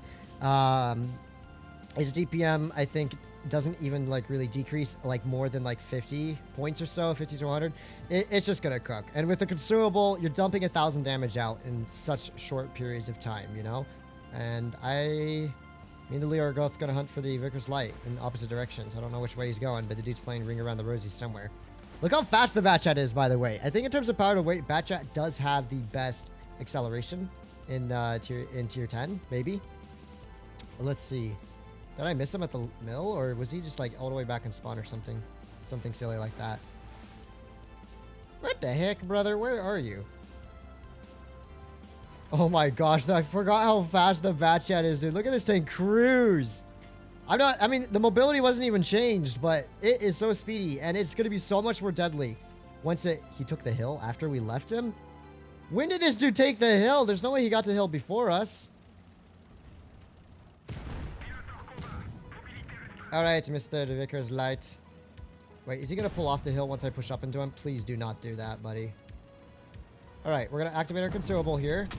360 damage, 369 damage. 387 damage, 314. So 1,070 damage there. So quick that Vickers lost HP. That's the bad shot with the 3-shot gun. Really, really, really strong. I'm going to say it right now. I think the bad shot's going to be the best of the tier 10 light tanks, personally, because of its clipping potential, its view range being top, its mobility being pretty much top. In terms of acceleration, it just cruises at 65 like no other tank. And so, bad shot's going to cook hard. I think, just for the memes, we'll try the 90mm. I don't know if this is a good idea, but hey, why not? Basically, here's what happens to the 90mm. I will read it off. It doesn't have good alpha, by the way. So the 90 for the 100mm, so not 90. 4 shells, the intra-clip full magazine reload and intra-clip reload between shells times is reduced to 2.9 seconds and by 0.5 seconds. So reload's a bit better. It shoots a little faster. It's like a 2.5, I think, respectively. Armor penetration is set at 238, 295, 55. So it actually has better pen on the 100mm. And average damage is 270, 240, and 350. So it takes longer to dump your magazine. Its accuracy is still worse. It does have slightly better pen. Might have slightly better DPM. I don't know. I don't think it's worth running 4-shot Batchat gun, but I mean, for the memes, if you really want to, you can try. Overall, what do you think of the balance changes? I think for the most part, they're very good, with a few exceptions. 2 and 5B change was diabolical. I have no clue why Wargaming destroyed its turret armor to make it go 2 kilometers an hour faster without like an engine power. But like it should go 40 kilometers an hour if it's going to have that type of turret armor. You know, stuff like that, I'm not a huge fan of. A lot of the changes for the most part, though, are good. So let's see what the good old Rat Shack can do. We keep getting this Wargaming ST dude, and I swear he cannot be getting into our games randomly this often. Because like the matchmaker doesn't wait for this game mode. It just kind of sends you into it. It's me and an STB. I guess I'll go spot the mid. This gun definitely looks weird. My controls are also slightly different, so my driving and shooting is a bit scuffed on this account because yeah, it's an open press account. Let's see if we can spot anyone. Let's see what this 330 view range does. Oh, we actually got spotted back ourselves though, so probably the enemy Bachotillon would be my guess. Dispersion on this gun, not a huge fan of it. Definitely not a huge fan of it. There we go. Look where that enemy's Batchat is. He's doing 1,000 damage there. All right, let's see if we can track him. 1 shell into him there. 2 shells into him there. Only 500 damage dealt, and we'll have to pull back. So we did nuke him a little bit. I'm worried about those lights pushing into me, so I'm gonna pull back. All right, so this dude's kind of thinking of shooting at me, but their Bachotillon is getting cooked alive, I think, by a type and an STB. All our STB is actually the one getting cooked alive here. All right, WZ light pulling over a little bit. 1 shell into him here, 270 damage. The enter clip just feels really long. It's kind of like a worse version of the TVP, you know what I mean? All right, enemy Bachotillon is pretty low here. And quick shell into this dude, 250 damage into him. I'm gonna have to ignore this light tank. I will have to kill the Bachotillon. Oh, nice. Bachotillon gets taken out here. I'm gonna see if I can help our type on the STB here at all. Just ignore the WZ. The WZ is not in a position to deal damage to us here, just yet. Okay, 1 quick track shot. 2nd track shot. 3rd shot into him. He's gonna kill this dude. I'm gonna still be alive. Okay. Oh no, 50 HP. No. Maybe I can ram into him here. Ram kill, ram kill. I think I'm too light. I am definitely way too light, boys. All right, which way is it gonna come from? I think it's gonna come from my right side here. All right, quick kill shot into this dude. Let's reload the magazine. I don't know where the WZ went. Oh, WZ's just yelling for me. WZ now has 350 alpha, so he can definitely outtrade me here. But I do have better mobility than the WZ light, so maybe. If we play Ring Around the Roses here long enough. If I wait 8 seconds, I can just pull forward and clip him or something. Let's see how he rolls me. And 1 shot. No, I got tracked. Okay, we hit the 2nd shot. 3rd shot. Come on, reload. Yes, let's go. Low-key, kind of a fun gun. Not gonna lie. Low-key, kind of a fun gun. Luckily, the WZ wasn't very good there, and he should have pushed me way sooner, but it does do a pretty hefty amount of damage, you know, but I think the 3-shot's still going to be your cup of tea on this tank. Personally, I think the 3-shot's still going to be the cup of tea. But, you know, 4-shot, kind of a meme alternative. Sheridan! Oh boy, look at the Sheridan's view range. 307. That's the same view range as the Object 140. The Leo has better view range than the Sheridan now, if you can believe that. Basically, the Sheridan got its view range nuked, but it lost 0.4 seconds on its aim time. And so, as a Sheridan connoisseur, I have to take this tank for a spin. It is pretty darn good. GG, thank you. Finally, I didn't throw a game, guys. Imagine. Almost threw it, though. But I didn't throw it this time. But you did see the issue of the Batchat's 4-shot gun. It takes a long time to... Like, 2.5 inch clip doesn't sound too crazy on, like, 3 shotguns, but or like high alpha guns, but when you have 270 alpha, that 3.5 second intro clip is not cooking. Wow, did I jump into a cannon? That's a lot of vehicles on each side. Oh, it's the double rat chats. Now they're WZ lights. So basically, Sheridan's gun handling should be a whole lot better. It's gonna aim in a whole lot more, which is gonna kind of be nice. this dude's running the 4-shot bat chat now, and so. Let's see if we can cook up a game and just get a feeling for the gun on the Sheridan. Then we'll move on to some other vehicles. I think we can maybe give... I'm not going to pay attention too much to T100 LT. Its changes were fairly minor by the looks of it. Let's see. Yeah, look at that aim time, guys. That aim time is good. Okay, buddy. So everyone else around me gets spotted, and then I take the shots for them. Buddies. Oh, I don't even have the right equipment on it. So the aim time definitely feels a lot better on the Sheridan. You're just not going to outspot anyone anymore. So you see it's aimed in right about now. So, you know, it's a half a second or so shorter than it was before. Not really sure what my teammates are doing here. Everyone's sitting in spawn. No one took corner too. I wish maybe I could have done that as a Sheridan. I am trapped here. This is more of a realistic game too, in terms of our tank lineups and stuff. Okay, let's see if this IS4 gives me a shot here. Just thinking about it. IS4 fired, lower plate, boom. You can see, right? That aim time, even when I drove my tank in reverse, it allowed me to very quickly aim it into that IS4. Like, the old Sheridan gun definitely is a little more troll when it comes to shots like that, where you're kind of shooting on the move and everything. All right, guys, time to cook up this IS4 here. Come on, you can cook them up. Cook them up. Cook them up. The IS4 is not getting cooked. No! My allies are all just blocking my shot. VK, stop blocking my shots. Please, VK. I don't want to overextend here because that's just a really bad idea, but we can maybe put a shell into this dude's tracks. There we go. Yeah, dude, Sheridan's gun feels a whole lot better, especially if you're not like driving full speed and your dispersion's not maxed. It just aims in very quickly. WZ Light pushing in below us here. He's going for me, it looks like. Sadly, I was too long on the reload. Apparently, he's just going to focus me instead of focusing the E50M there, which I guess is cool and everything. I'm going to go a little bit back for this 260 here. We're going to have to watch our rear pretty soon as well. T22. We have these WZ lights both pushing in behind us here. All right, which one of you want to poke me? Go for it. All right, one of them poked. Our VK nukes the other one. E50M is doing his thing over here. He's about to go down, though. I need the T100 LT to come support us a little bit more over here. Because right now, he's kind of in Narnia. Let's see. The WZ lights are a much more important kill shot here. Or the T22. Wait, the T22 has gun depression to shoot me from back there? Ain't no way, Chief. Dude, these dudes really want me here. All right, I hit him at least. I don't know what our 200 LT's been doing, though. He got nuked. He's dead, I think. Maybe they can clutch up. Oh, no, they still have a WZ on the light, on the flank here. No, it's over, boys. Or is our VK gaming? Our VK's gaming? Oh, our T1 LT died, and our VK's no longer gaming. Yeah, Sheridan gun feels better, but once again, open test server games never really go anything close to how a pub game would go. I am curious about the WZ light, actually, because in my opinion, it is still kind of the worst tier 10 light. It doesn't have armor. It doesn't have gun depression. Its mobility isn't even the top of the lights. But Wargaming did make some pretty selective changes to it, which I think are not the worst case scenario in the world. So let me real quickly, I think that's a decent enough loadout for it. Let me real quickly look at the changes to the WZ light. We'll take it for a quick spin before we move on to the tank destroyers. So let's see, what do we got here?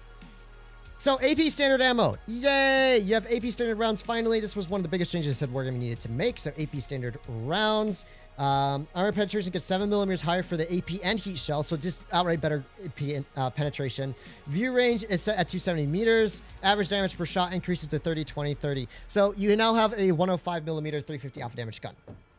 This is kind of like the gun that the Vickers Light had, but without the HESH, I would say. That's how I'd most closely refer to this gun. And oh boy, I probably will get cooked if I try and 1v1 a T22, but let's give it a try and let's see. Now, my only concern with the WZ Light is its damage per minute is pretty mid at like 3,300 now. It had 3,500 plus before.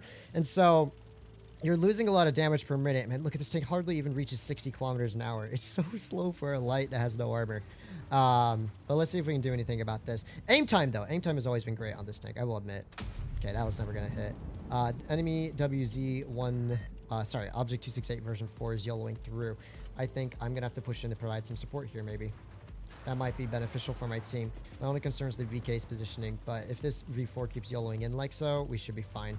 So let's see if we can maybe start dealing with these dudes. Let's aim a quick shell to the i7 side. I will admit, WZ Lite does have really nice aim time. It's kind of like the 121 in terms of its aim time being really saucy. So 422 damage there. I think I'm going to enjoy it a little more just because the pen. That's the only reason I really dislike this tank. And the alpha is nice. So it does kind of cook, low-key. It does kind of cook. Not going to lie. Like, we can see we're ripping apart this IS7. Well, except for the spaced armor shot. But thank heavens this tank has really, really good aim time, because the dispersion's not necessarily the best. So we've really kind of just, yeah, this IS7's not having a very good time over here, to say the least. Nice. So we don't have to worry about him anymore. Maybe I can even 1v1 a T22 here. It might be possible. Good job to my allies on that flank there. Let's see if the T22 starts giving me some shots here in a moment. There we go. We are spotted by him, but with our increased pen, we should hit that. Nice. You know what? Maybe I know DPM isn't always everything. In the new meta, some of tanks do have great DPM. It's kind of rat, but this gun feels way better as a 350 alpha damage gun than like a whatever it had before, 330. It was like, what was it, 320, something like that. Because you're just, it's more like you can trade more, right? You don't have to poke so much to deal your damage. 450 damage there. 450? I'm sorry, I think this tank has 360 alpha, doesn't it? Doesn't it? Yeah, it went from 330 plus 330. Okay, that's just diabolical. It had, oh, wait, this tank has 360 alpha, not 350. I totally misread that. I thought it had 320 alpha already. So this actually has very good alpha damage for a light tank. We did 2,700 damage here. And in more classic gameplay, like, I know this was still a bit of a wonky game, but for the most part, it was a longer battle. Players weren't just YOLOing quite as much, except for the V4. It kind of cooks, right? It kind of cooks. So we have this VK90 behind us, put track shot into him. So yeah, dude, that alpha damage, even with 3300 DPM 360 alpha on a light, it feels pretty solid. Dude, don't turn away from the VK. I'm gonna kill you regardless. Yeah, that was not a smart play. Yeah, wow. It's pen too. It's AP pen. I could pen the lower plate of an IS-7 without having to load heat using standard rounds. That is huge. Okay.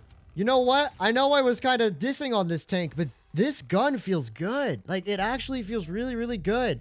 I think I'm actually gonna, I'll probably do a stream on the WZ Lite when it's released. I've been holding off on playing it because I just do not like its current penetration and DPM. Well, DPM is fine. Penetration and stuff like that is just too bad on it. But the pen buff and the alpha are actually kind of nice. I like it. Wargaming did good stuff to it. T1 LT, minor changes. Most part, I'm not going to stream it. The Vickers did get a boatload of changes, so I think I will take it for a spin, and I will read those changes off for you guys as well momentarily. Let me just equip her real quick. I think the Vickers lost its high pen hash, or its high alpha hash, I mean, if I remember correctly. So it's probably better to just run the rammer on it. What's his penetration? Ooh, actually, no, it has terrible heat pen. 3289 DPM. Okay, so we got a slight DPM buff.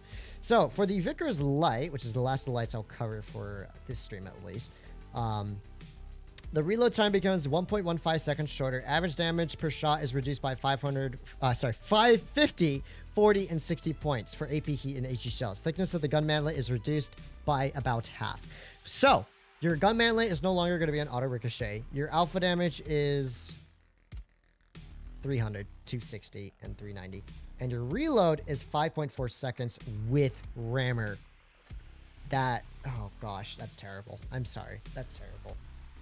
Vickers, farewell, RIP, Vickers Light. Its gun handling didn't get improved with its huge alpha damage nerf. Its armor got nerfed as well, so I don't know how I feel about the Vickers Light, man. I don't know how I feel about the Vickers Light, but you know, we'll give it a try anyways. We'll see if it feels fine. You do have a 5.5 second reload, but just remember, your Vickers Light has a 5.5 second reload. So does the Leo 1 that has 60 more alpha damage than you. Or the Object 140, which has, oh my gosh, like 0.8 seconds shorter reload, but like same alpha. So I just think the Vickers is not going to be as punchy as it was before. You know, one of the things that made the Vickers nice is it felt more like a kind of a medium over a light tank.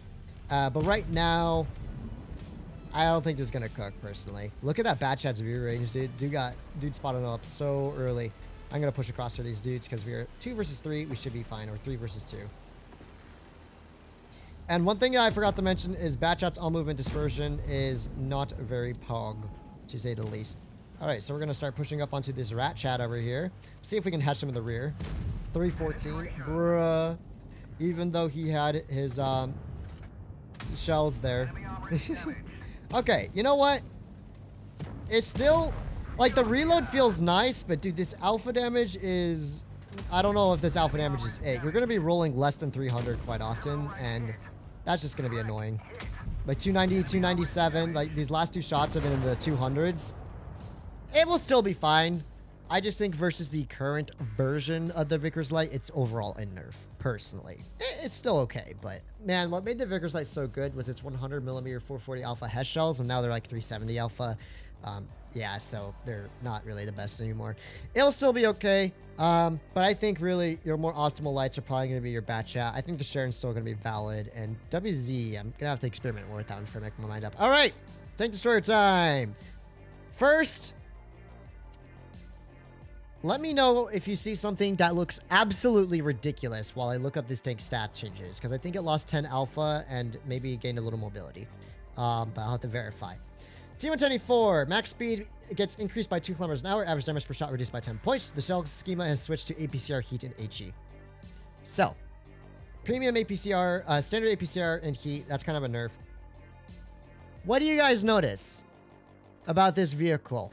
What do you notice about the size of the hatch?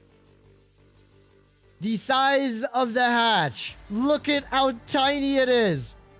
Okay, its DPM got nerfed. It went from like 3230 to 33,030. We get it. Because it lost 10 alpha. It has 330, I think it has 630 alpha and on like, you know, minus, yeah, 630, 535, and 940. So a little less alpha, but it still has 3k DPM. The hatch. Let's take it for a spin. PBR model update for the E4. The hatch is minuscule. It's minuscule. E4 got a buzz cut. Dude, E4 be looking like me now. Oh my gosh. So, yeah, that's the E4 for you. Let's take it for a spin. It's going to go slightly faster and have slightly less alpha, and its ammunition, like, schema's changed. That's about it. Really, what I'm curious about is the armor profile, because it still looks like it has a really solid armor profile. And, kill me already, please. Also, I could be tripping, but does the tank look smaller, or is it just me? Does the turret itself look tinier? I don't know, man. So yeah, E4. The turret does look tinier. Like, overall, the turret is just tinier. Now that I think about it, look at the height. Look how low it is. Look how low the turret is, guys. What is that? Wait, they shrunk the turret as well. This is so weird. I don't think there's much for me to do here. Bless my poor decrepit soul. I am going to get gamed down by a VK and all these dudes, but you know what? Maybe we can do something over here. Oh. Where's the VK at? Wait, I got the best idea in the world, guys. I got the best idea in the world here. Alright, Mr. Leo 1. Let's just do a little bit of reverso action here, guys. We'll let them push into me, alright? These boys can jump for me if they want. Yes, go for the jump. Go for the jump. Go for the jump. Go for the jump, buddy. Go for it. I believe in you. All right, guys, we are ready. We are ready to rock and rumble. Come on, Leo. Come on, Leo. I do have to avoid the VK's jump if at all possible, though. The VK luckily can't really jump on me from this angle. He can try shooting down on my tank here, but I don't think he'll be able to jump on me. Wait, he can shoot my hatch, right? I'll just pull forward slightly, so he can't really hit me. Look at this 2 versus 1 scenario here, boys. Okay, so the VK jumps down here. He looks like he's struggling to find an angle to pen me at. 640 alpha. Oh my, what? Where did he HE pen me? Hello? Oh, I was hoping the Leo would just YOLO into me like a Chad. The Leo's not so Chad, man. The Leo is not so Chad. HE at least, 1,000. Nice, nice, nice. E4 top speed buff, go burr. Where did he HE me? What? I don't see a hit marker on my engine deck. Oh, he must have been angled down. No wonder he wasn't turning there. I was hoping I could block it. It doesn't matter. It's screwed. It's screwed. You have a 4k DPM med that you can't catch and a 2,700 HP heavy tank there. Still, I mean, it feels fine. I think once we're on the live server, we can try to E4 again. right? But the mobility feels fine. The alpha still hits pretty hard. You know, I think the tank's still going to absolutely cook and everything like that. Oh, 268, guys. Do you remember how much the 268's gun made me mauled? Well, be prepared for the 268, because the 268 is getting some crazy, crazy adjustments here. So, where is it? Okay. Average damage per shot increased to 690 alpha damage on these standard rounds. 20 points for AP and heat, actually. So your heat alpha is going to be, what is it? 590 heat alpha, okay? 590 heat alpha, 690 AP alpha. That is crazy, okay? So that's not where everything ends, though. Gun dispersion and aiming time are reduced. So better accuracy. View range is scaled down to 240. Who cares about TD view range? The armor is weakened for the upper and lower glacis plates, as well as the hull superstructure cheeks. So the armor got a slight nerf, okay? Ever so slight nerf. But, well, maybe not ever slight. It could be significant. It got nerfed, but basically the armor became OP when it got PBR textures, and basically the armor's getting scaled back to roughly what it was before PBR. That's what I'm trying to say, where it's more easy to bend on the superstructures and cheeks and stuff. I think because they like kind of increase its angles. So the armor is still pretty troll, but you still have the great mobility, top speed, traverse speed. You now have a 13.5-second reload, but instead of 670 alpha, you have 690. You have the V4's gun, but just better because you actually are more accurate than a V4. It's kind of saucy. I don't know how I want to play this game out. They have a Badger and a Leo 1. I could deal with the Leo 1 with my 1000 alpha HE shells maybe, but I'm not quite so certain about how I'm going to deal with a Badger. Unfortunately, TD 1 versus 2, not very optimal in the slightest, I would say. Let's see if this Leo starts giving me an opportunity to cook him here. I'm going to pretend I am a bot TD. That has no clue what I'm doing. Let's wait. Come on, push in for me, buddy. Is he actually going to, like, wait for his Badger buddy to show up before he even gives me some shots here? All right, quick shot into this dude here. He's, like, struggling to pen me, I think.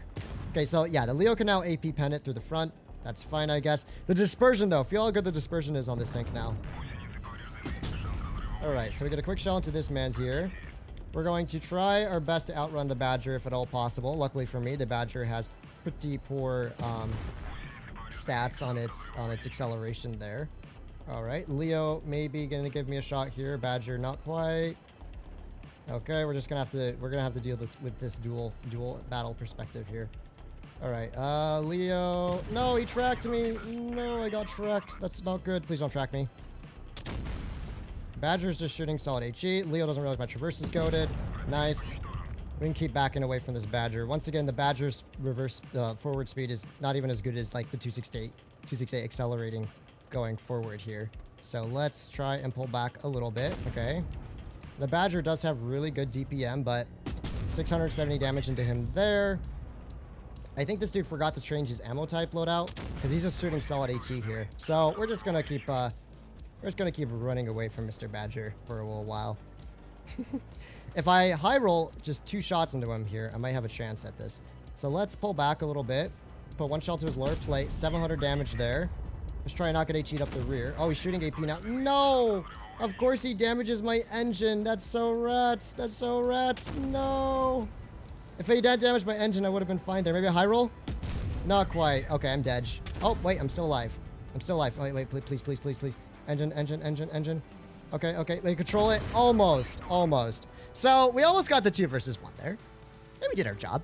If my engine wasn't damaged, I would have won. I can almost guarantee it. That Badger was not very bright. I don't know why he was shooting solid HE at me there. He did 3,900 damage.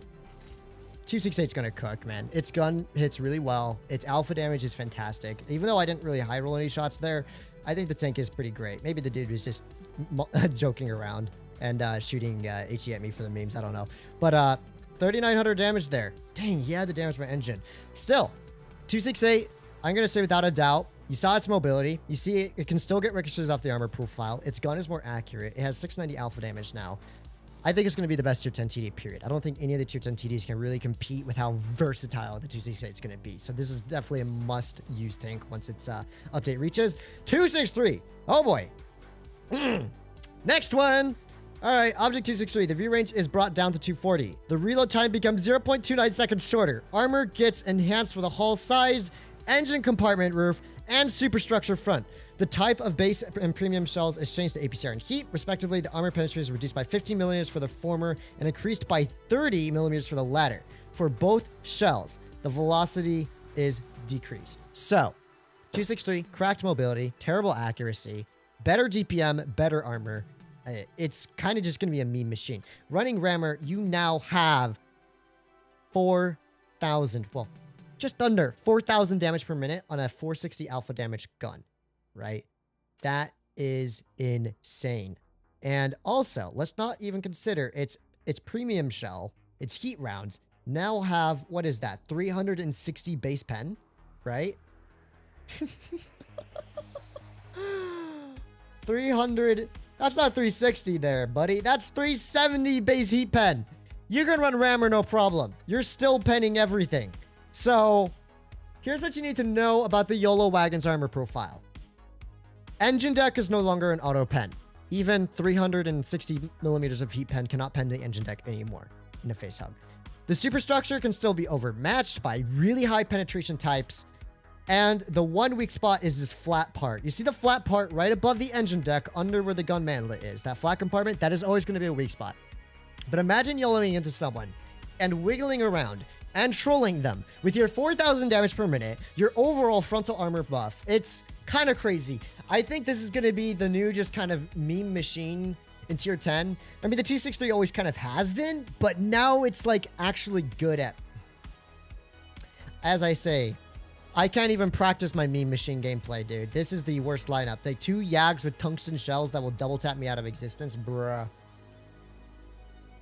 Okay, guys. This might not be the best example. I was hoping they would have like a heavy I could YOLO to at least experiment with the armor profile. But as of right now, the Object 263 is, yeah. I don't know about this game. Still, we can test the DPM. We can test the DPM at least. See, these Yags are crossing. Yes, that good old Object 263 dispersion name time combo is not very pleasant indeed. Maybe I can practice maybe I can try and go haul down over here. We'll see what our Bashal does, basically. They do have Yag. Oh, wait. Is that a Yag in the open? It is a Yag in the open. Wait. Stay there, buddy. All right. Let's see if we can try out this good old Yag Panzer DPM. Oh, my gosh. And here I was saying that the gun handling was bad. Well, I mean, technically speaking, it is. If I go haul down, like, let's say on this ridge here, in theory, I should be pretty difficult to pen. They could still overmatch my superstructure, but let's just see. I don't really want to push into double Yags by myself, you know? That would not be very smart of me. All right, so we have another one here. 450 damage into this Jaegeru. He spotted me up, but dude, look at this DPM. Look at this DPM. Pop another shell to his lower plate. We'll wiggle the hull a little bit here. Yeah, dude. He can't pen me. They literally are shooting HE at me. They're shooting HE at me, and I was still able to put 2 shots into that Yag before he even managed to splash me or even try and shoot at me, which he didn't because, yeah, it feels bad, man. Apparently, the tank's a little difficult to pen right now. So let's see what these Jaegers are up to. My adrenaline is not yet available, but I think I see a wonderful opportunity developing here. Oh my gosh, the Jaeger is actually trying to side scrape. Oh no, both Jaegers are looking my way. Okay, we're gonna have to pull back to the right here. Our bat chat is YOLOing in. We only have a 6.9 second reload here. Dude's actually just sitting here pre-aiming for me. Now the Yag got his reload nerfed by a second there. Obviously, that was not gonna likely pen. I didn't think this dude was still going to be pre-aiming for me, but with tungsten shells, he could technically speaking kill me now. So I got to be a little careful here. But with the wild rat chat pushing in, the rat chat is pushing in. Let's see if we can bait this dude slightly on our armor profile. Oh, he's going to definitely kill my tungsten here if he pens that. Oh, he shot heat. He almost got me there, but not quite. All right.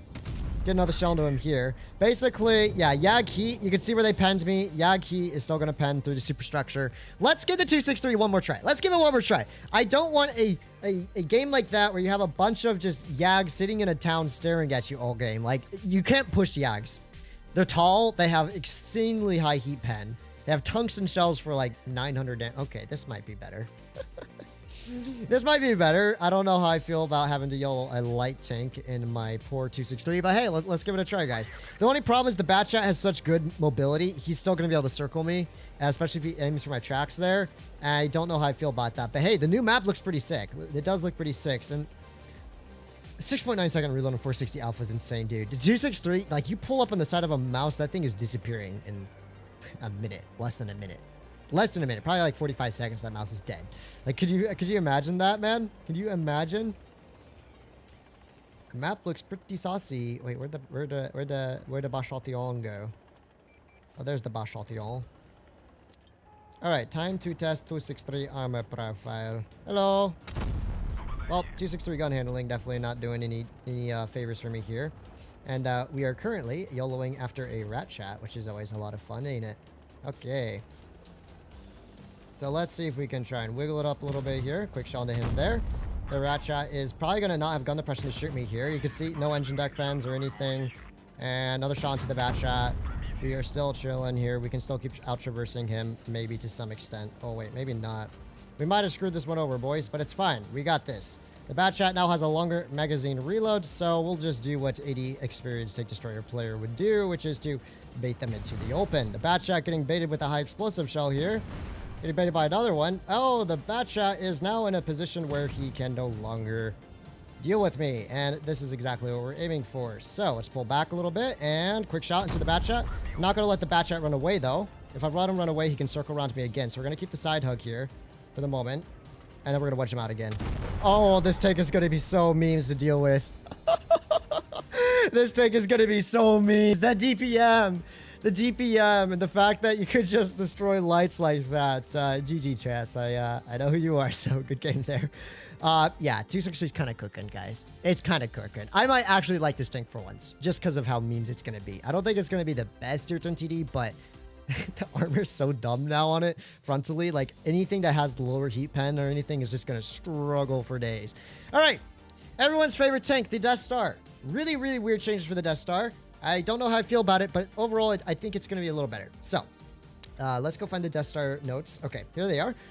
So, the upper glacis plate and the frontal turret armor are slightly improved, like a couple millimeters. It's ever so slightly improved, okay? Slightly improved. With the lower glacis plate is weakened. So, the lower plate's weaker. I mean, you're not bouncing anything on the lower plate anyways, who cares? Upper plate, turret, a little bit weaker. The aiming time is decreased by 0.8 seconds, so almost an entire second off your aim time, which is kind of crazy. But the stabilization and gun dispersion are getting worse. So a little bit worse dispersion, but a really good aim time. The power to weight ratio is improved. The max forward speed gets faster by 4 kilometers an hour, and the reverse speed slows down by 2 kilometers an hour. Okay. The regular HE shell armor penetration is scaled down to 80 millimeters, but the average damage per shot is increased by 20 and 90 points for AP. And the standard HE shells, respectively. For HES shells, the alpha is decreased by 90 points. Shell velocity is getting reduced. The ammo loadout is improved to 21 degrees. A boatload of changes for the Death Star. Boatload. What you really need to pay attention to, other than an overall mobility increase, armor buff slightly, is the new ammunition type, basically, that you're going to have to deal with this tank. So, this vehicle now has 950 standard round AP alpha instead of 930. Instead of 1300 hash, it's 1210. And for standard high explosive shells, it's now 1390 instead of the same 1300. So you have to be selective in which type of ammo you shoot. Most of the time, AP will do you justice, but also, you know, you can definitely nuke people with hash. But if you have like the side of a Leo, load up that standard HE and nuke them for almost 1400 consistently. That is what we're talking about. So 215V, 183. Let's take it for a quick spin. I'm by myself. I am still by myself. Is there anyone still on the server? 58 players on the server. Wow, where'd they all go? Okay, there's a tier 9. Maybe we can cook a tier 9, guys. Maybe we can cook a tier 9. Basically, what we're trying to get a feeling for on the 183 is just, you know, overall how well this gun does. And I think, personally, even though it's on movement, you know, it's just dispersion values are a little worse.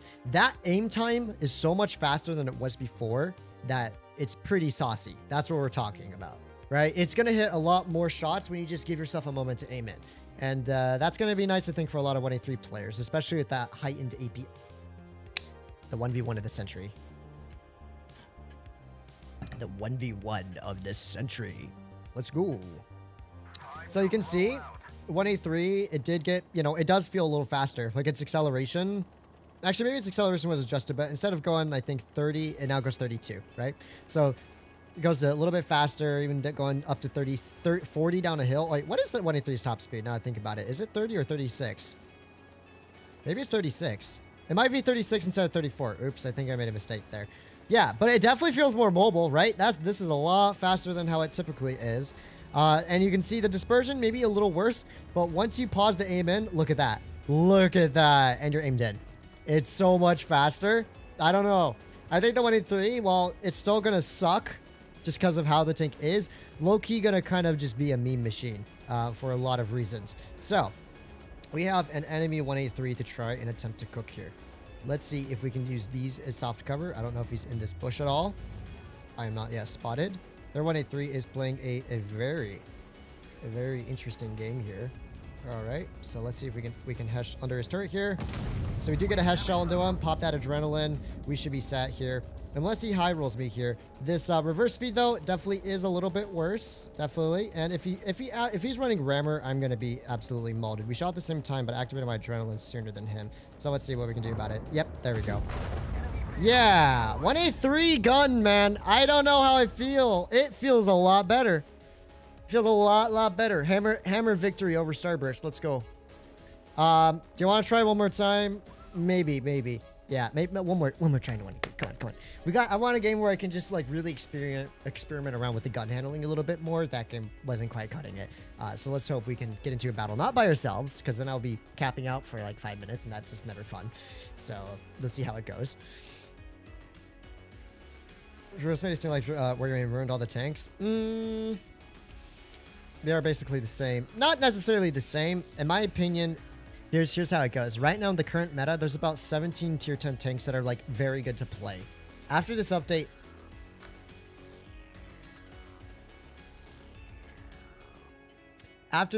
that's changing to 26 vehicles. I did a count with Voodoo on what tanks are probably going to cook really hard.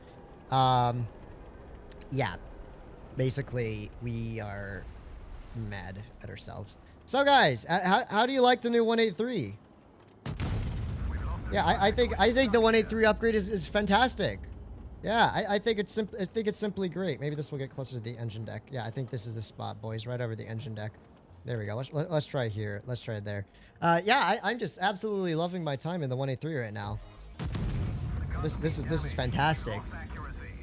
This is great. Yeah, I'm surprised. I mean, I guess it can still put you into. I told you the matchmaker's not registered. If no one hops into the queue and you do, you're screwed.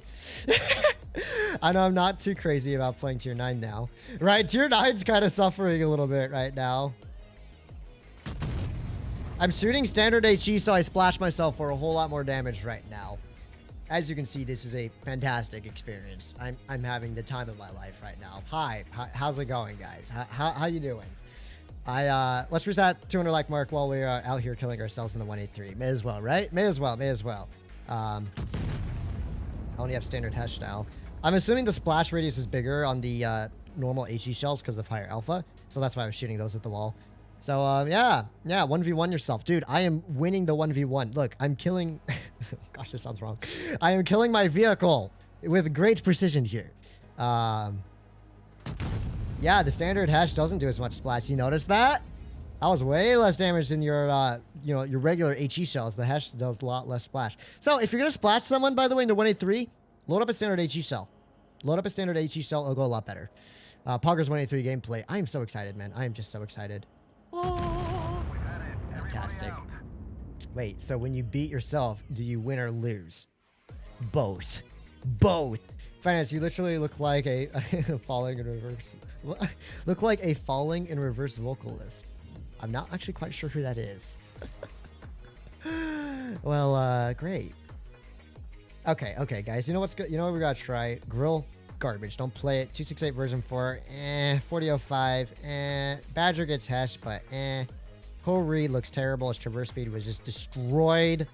Fosh is about the same. WZ is about, WZ is just the same but better. I think we gotta try cook up with the Yag, guys. We gotta try and cook up with the Yag. Come on, we gotta experiment with the tungsten shell alpha damage on the Yag. What do you say? Let's do it. Let's just load up 8 of each ammo type because I cannot be bothered right now. All right, only thing we need to carry here is tungsten shells. All right, we can maybe pop the adrenaline on actually. Oh no, yeah, adrenaline there, tungsten here. And I'm actually going to use this one for 30% duration to consumables. Please do not let me be by myself. Very much would appreciate that. Okay, there's a medium tank in tier 10 queue. Let's go 1v1. Let's go 1v1 me, bro. 1v1 me. Oh, 4. There's 4 of them in the queue. At least put a camo on the Jag. Dad Trooper, I've seen your messages all stream. You're like, put a camo on. I'm like, no, I will not.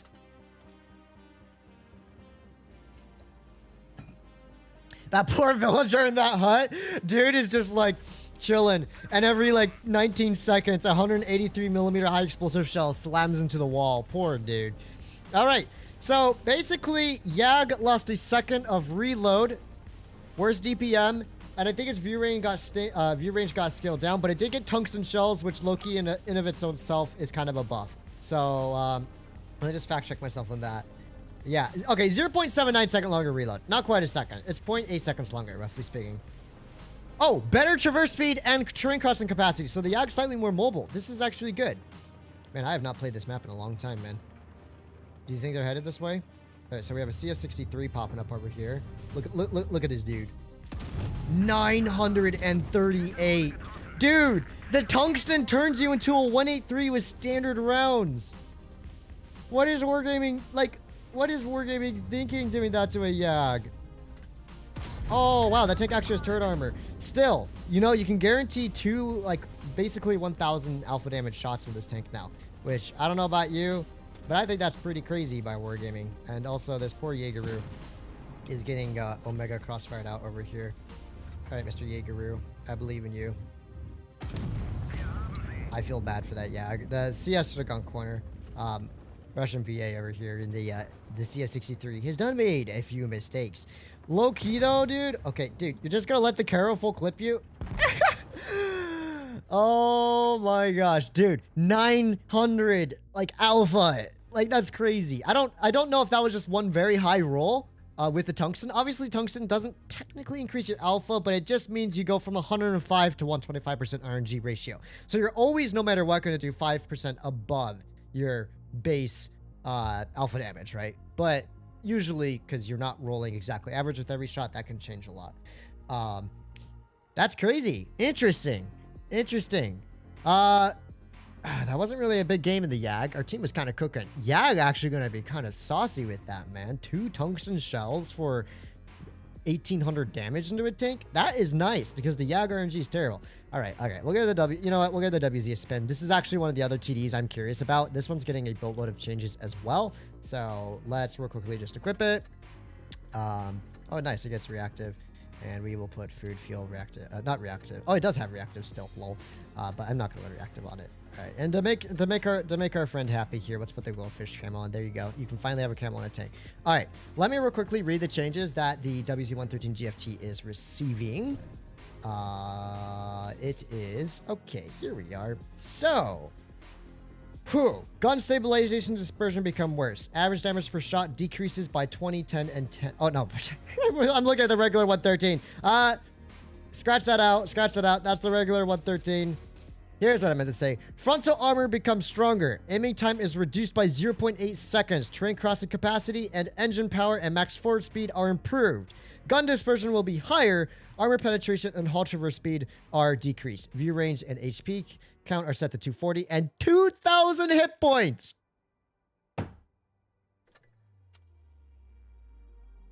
This tank with large sandbag, hand sandbag armor, has 2,240 hit points, okay? You can get 2,300 hit points on this TD. Theoretically. It's slightly less traverse, but my gosh. Okay, let's see how it feels. Let's see how it feels first. It got a complete frontal armor buff too, which I don't think it's going to make its frontal armor impervious, but it might feel a little bit more like a Jagdpanzer now. A little bit, right? Where like players have to load up premium runs quite often to pen it, and you're just kind of just chilling, doing your thing. Yeah, 2,000 standard HP. That has to be the highest of any of the tier 10 TDs. I don't even... Actually, maybe the Yag gets standard 2k HP, but the difference is the Yag... Oh, we have a Joker player on our team. Oh, it's Yaro.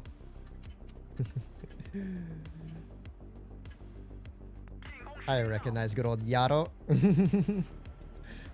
Let's go. Okay. So let's see. Let's see if this tank cooks. Interesting. My gosh, it's fast. No, it's fast. Okay, guys, here's one of my problems with the box tank. Its acceleration was always really bad. But, so it never reached its top speed. It always felt slower than a 268. Does this feel slower than a 268 to you? Does this feel slower than a This does not feel slower than a 268. Traverse speed, yes. The traverse speed is definitely slower than a 268 now. But, I mean, that top speed acceleration. But that's what I'm talking. Oh my gosh, the gun handling. Okay, that's a small shot, but the aim time is so good. Oh, this thing's gonna cook. This thing's gonna cook. This thing's gonna cook. All right, let's do a Pepega TD thing. This dude cannot pen me. I guarantee it. Oh my gosh. Okay, he's gonna have to pull all the way over to pen me here, and he shoots under my lower plate. Yo, dude, the WZTD is kind of Pepega monkey tank. Look at this thing. Look how fast it is. What did Wargaming do to my baby? I've always kind of enjoyed this tank. Okay, get him, Yaro. I believe in you. Nice work there, buddy. Yag with the, IS4 with the Tungsten there, hitting Yaro for 560 damage there, but, oh my, the aim time! Dude, you know, I was so mad when Wargaming took Ready Cal off this tank because the aim time was so bad, right? But look how fast it aims in. You have armor profile. Look at the dispersion. See how quickly it's aiming in? Like, easy. Lower plate shot. 800 damage there. Oh my god. Okay, you know what? This is the sleeper TD of the update. Holy smokes. Get him, Yaro. Get him. Oh, do I get him? Thank you, Yaro. That's Yaro, one of my channel mods, by the way, if you're wondering. He's on open test right now. Dude, the WZTD!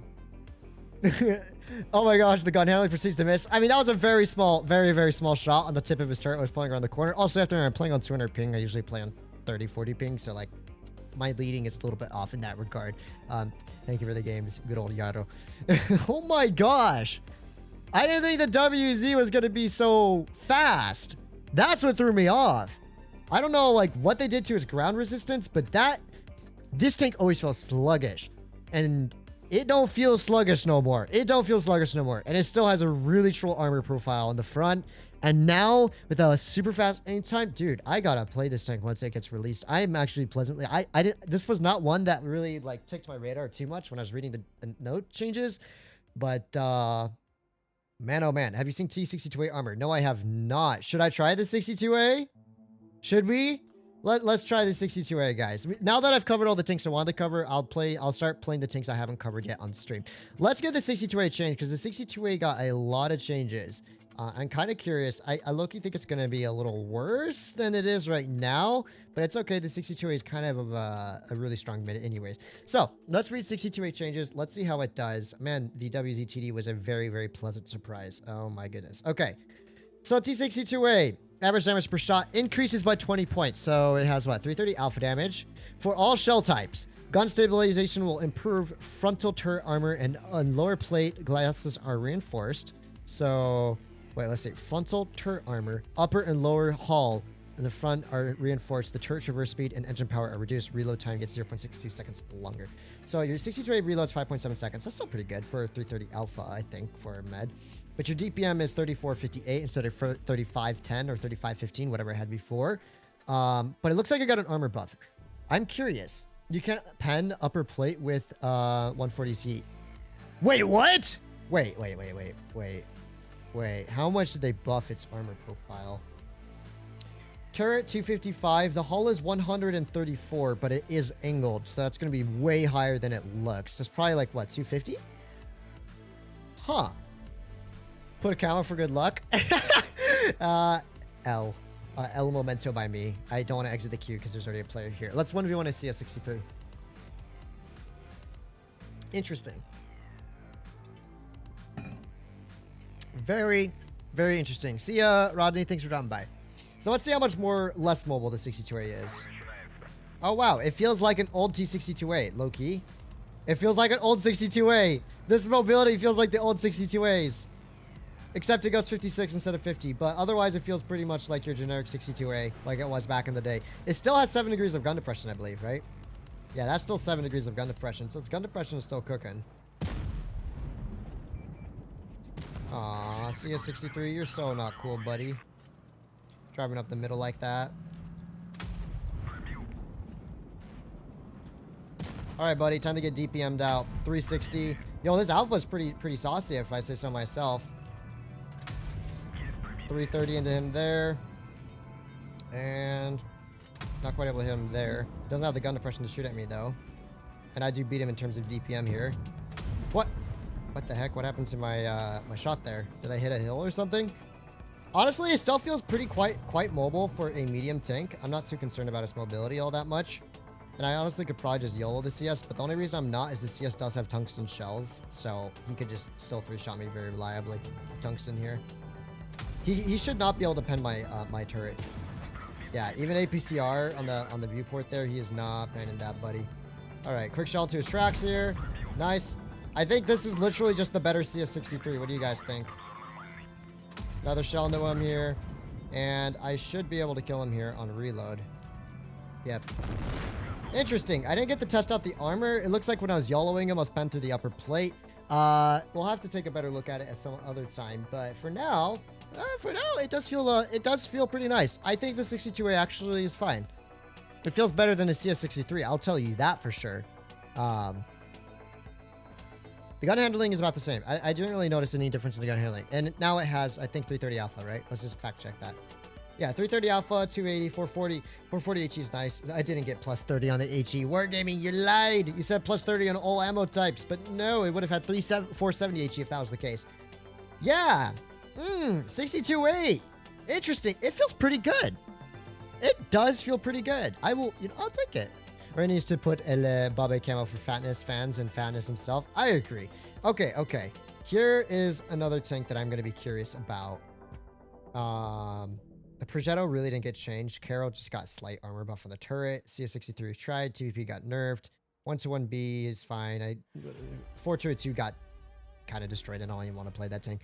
I am curious about my beloved M48 patent because in theory, Wargaming buffed its DPM, but they nerfed its alpha and like they buffed its armor on the turret supposedly. So I'm really curious to see if it feels any different than it has before. And just to make our friend here happy, I'll put the Pitbull camo on. Oh no, I like the Tiger one. Actually, the Tiger one looks cooler. We're gonna take the Tiger camo. Let's put the camo on real quick. And I will real quickly read off the M48 pan changes. Let me make sure I have the right equipment. I think that's probably what I want. 300 heat pen, but oh well, I accept it. It is what it is. All right, so here's what the patent's getting. So the patent got actually quite a few changes. So,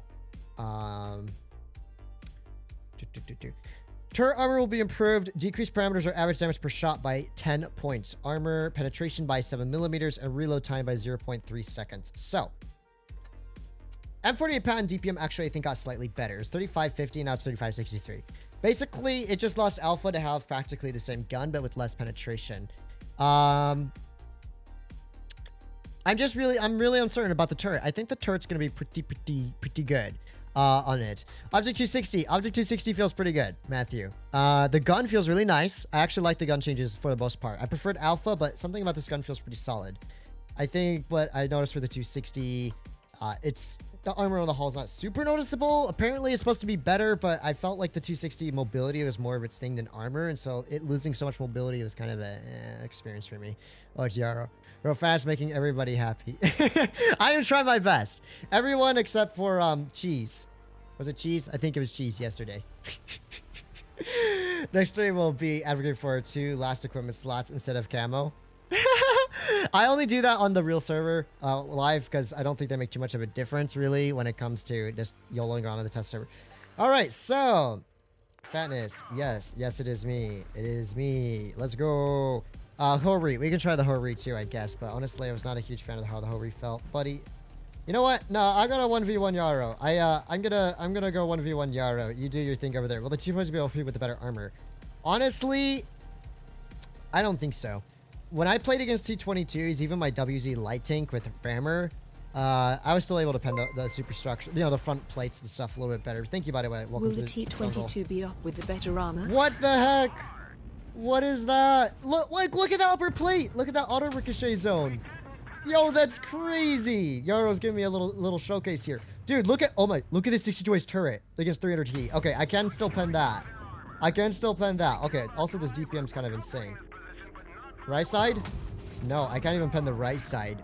Bro, that's wild. Look at that upper plate. So there's like a little weak spot on the left side of the turret, but not on the right side. No way. Look, even on flat ground, it's like a 50-50 pen. Yo, the 62A is chunky. The 62A is chunky, dude. That's crazy. Good game, Yaro. Good game. Let's see, the sides. Okay, the sides are still pennable. And GG, Yaro. Wow. That's wild. So the patent still has the weak spot on the base of the turret, but it looks like he had to shoot heat to pen it. I know I was testing the patent out there, but it ended up just being me doing target practice with Yaro. And thank you for the Type 71 for giving me the opportunity there to actually test the different penetration angles. So interesting. On flat ground, 62A, upper hull is not going to be like necessarily the most reliable to deal with. You start using your 7 degrees of gun depression. You don't expose your lower plate, but I think standard rounds just can't pen it if you're using 7 degrees of gun depression there. So that's crazy. T62A armor is actually really, really, really good, which is so whack. Because I remember when the 140 had the better armor profile because of the hull. That's interesting. Yeah, I like it. I like what they did to the 62A. Cheeks only with heat. Yeah, Yaro. And also, it was only the right side cheek that I could pen with heat. The one on the left side of your turret was unpennable for some weird reason. With 300 heat, obviously. If you're looking at a 62A with, let's say, finally I can do a better test this game. If you're looking at your 62A with, let's say, for instance, let's go. Yeah, I'll help you out, buddy. If you're looking at a 62A with 340 to 360 heat pen, I think it's going to be a whole lot more easy to penetrate. But against other meds, it seems to cook pretty well. Anyways, I'm going to try and work with this IS7. He does have the autumn season camo, so he's probably a decent player, all things considered. He's already gone for an early spotting run. IS7 armor profile going burr there. Very interesting indeed. We have an M4 on our left side here, pulling out a little bit. I don't know if they quite spotted me. They did spot me up here, so I'm going to pull forward a little bit. I'm going to keep covering our IS7 from back here. I'm just going to pull across. I'm also going to cap B. We're going to play this competitively, boys. We're going to do a comp style gameplay here. I don't think my hull is super exposed. It kind of is a little bit exposed here. IS7, just hold your position. Look, guys, we're playing comp. Wait, where's the hold position icon? Okay, I guess... No, I didn't mean to hit SOS state. I don't know how to use the new control thing still. It's kind of rat. Okay, buddy, just hold your position for now. If one of them flanks, we go for them. Okay, the IS7's pushing up pretty aggro here. We do have DPM, but me being in a med, I can die very, very quickly if I'm not careful. Okay, M4's pushing in for me. Let's try and stay hull down here. M4 struggling to pen me there. I think the IS7 is flanking us, so let's see if we can start adding some pressure here. Me and this IS7 are going to work together on this M4. Let's aim for that lower plate. There we go. His reactive armor is keeping him alive. The IS7 is, or Type 71 is indeed behind us. Now the shelter's lower plate. Oh, this DPM is nice. This DPM is very nice. IS7 just trolling the daylights out of the enemy team here. Another shot to this dude. I should be able to pick up a clear here. If the IS7 has to focus on their type, that's fine. Another shot. Nice, IS7. Tungsten clearing them there as well. Good stuff, Mr. IS7. Me and him played that perfectly. I figured the IS7 was going to flank around. That's why I waited so long to actually make that push in there. All right.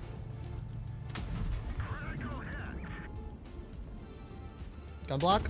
I think I blocked him a little bit there. All right, quick shot to the side of his hull. I'm going to try and not block our IS7. There we go. Good stuff. And I can keep just kind of pulling back on this type. Probably heat pen that. No, I hate Type 71. Okay, me and the IS7 got this, I think. I have so much DPM versus this type. I'm not too worried about it. I just had to block like one shot there. Nice, IS7. Good track shot. I'll keep aiming for the fuel tanks, maybe. And I think I might even have him on reload here. It's going to be very close. We're gonna see who steals the kill. Good game, dude. Well played to me and that IS7 there.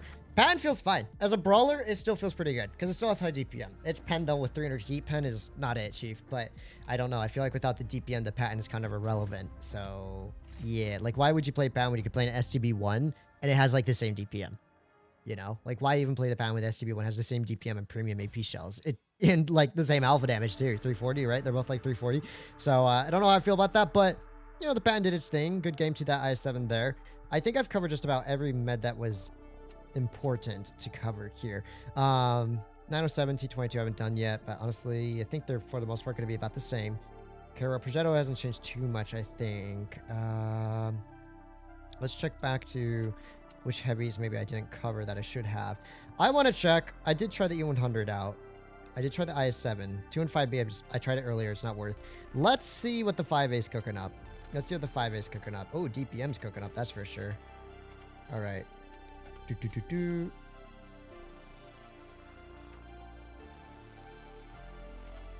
Okay, guys. I cannot equip too many tanks. This is why I wasn't putting every equipment slot on, by the way. This is the exact... We are certified broke, okay, guys? We are certified broke. We are using gold for everything. It's okay. There's a wargaming account. They won't care too much. All right, let's go see what the 5A is cooking up. No more camos, guys. No more camos. I need that gold for other stuff. So 5A. Where's our 5A notes? Okay, 5A. Aiming time and reload time are getting 0.9 seconds and 0.96 seconds shorter, respectively. Train crossing capacity, engine power, and hull traverse speed will be improved. Frontal hull and turret armor become thinner. Average damage per shot reduced by 20, 10, and 20 points. Lower gun dispersion slightly increased. So, aim time is getting reduced by a second. DPM is... Still has terrible heat pen. 300... Oh gosh, it still has 297 heat pen. I don't know how I feel about that. You can get up to 3k DPM with this gun now. And the alpha is what, 440? Does that have 440 alpha now? Nice. There's not many... I mean, 440 is still punchy. 440 is still very punchy. Yes, Yarrow, I have seen the E4. Its hatch is so tiny. It's going to be so annoying to shoot at now. Sell tanks for credits. Maybe low tiers. Oh, okay. Well, I'm glad I'm carrying rammer. So, so it looks like the 5A gets more mobile, more accurate, higher DPM. Okay, yeah, that dispersion feels about right. The on movement doesn't even look that much worse. It does feel pretty fast, doesn't it? So let's see. You still have 2,400 hit points. It doesn't feel... Oh, yeah, actually the acceleration. Wow, look at the... Dude, New Desert Sands is crazy. Let's see if we can find ourselves a Bashal Theon, which can not quite 2-clip me here. So, that's the good news. Oh, yeah, the acceleration is definitely way better on it now. I'm just curious about the armor profile, because low-key, Wargaming said they decreased the hull and turret armor. Oh, hi, buddy.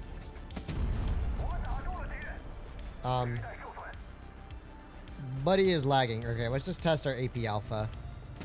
501. I mean, 440 is still a really good roll, man. Hey, I'll give you a chance, dude. I'll give you a chance here. Come shoot me a couple times. Oh, oops. Huh. Feels good. It does feel good. Poor bad chat. Poor bad chat. His name is Stream333 Offline. His game was literally offline when he was playing that battle. Peculiar. Well, 5A feels pretty good. Some other notable changes. I don't know if I might have to sell some tier 7 tanks or something. 60 TP gets 630 alpha damage now. So, you know what? 60 TP and Kron are both things that actually do need to be tested out. So,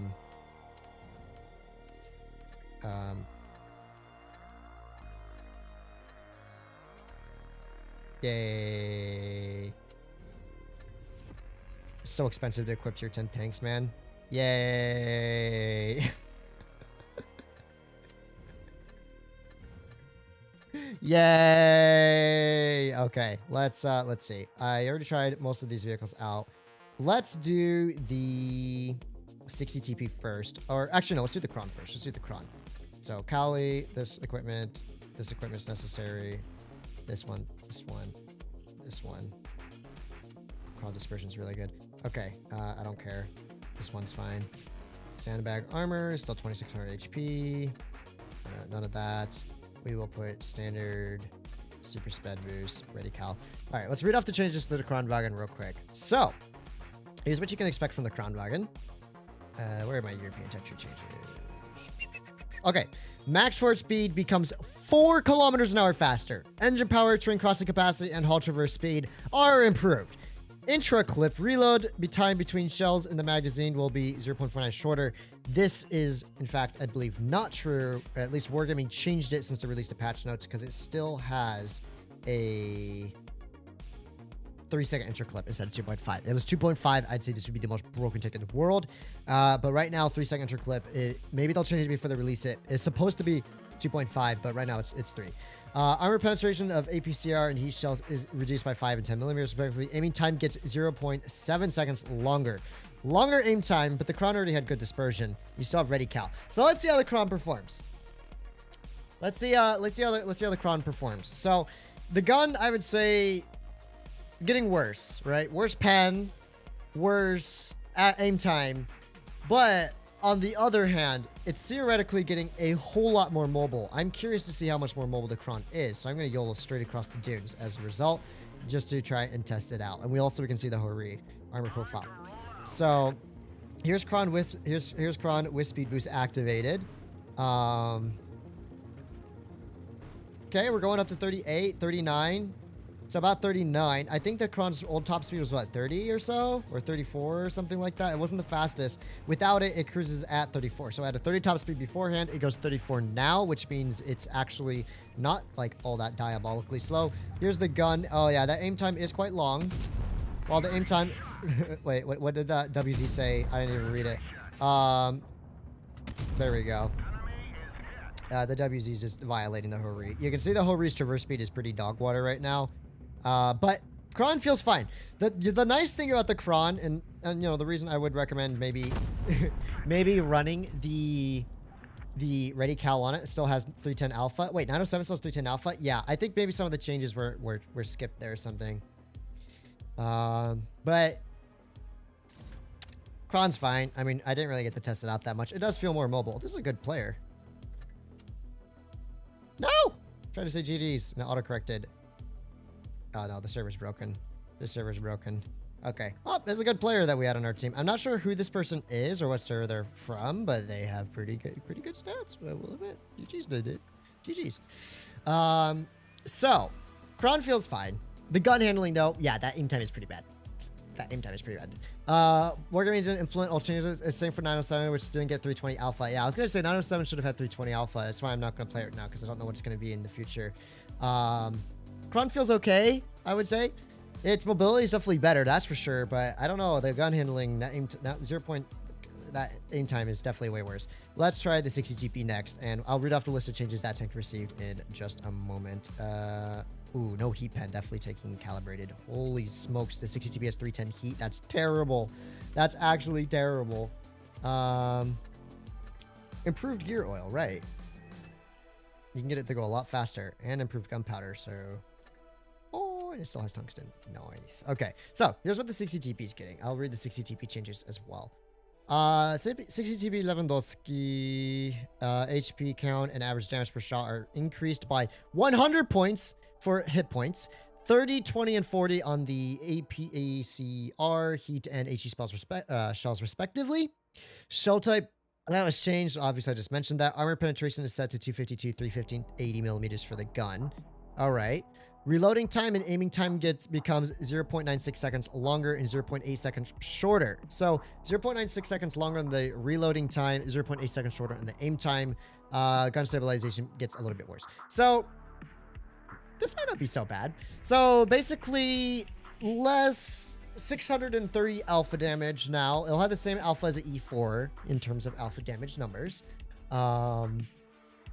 Its mobility doesn't really seem to be changing. Its armor doesn't seem to be changing. It mostly just appears to be a... Hey, what's up, Yarrow?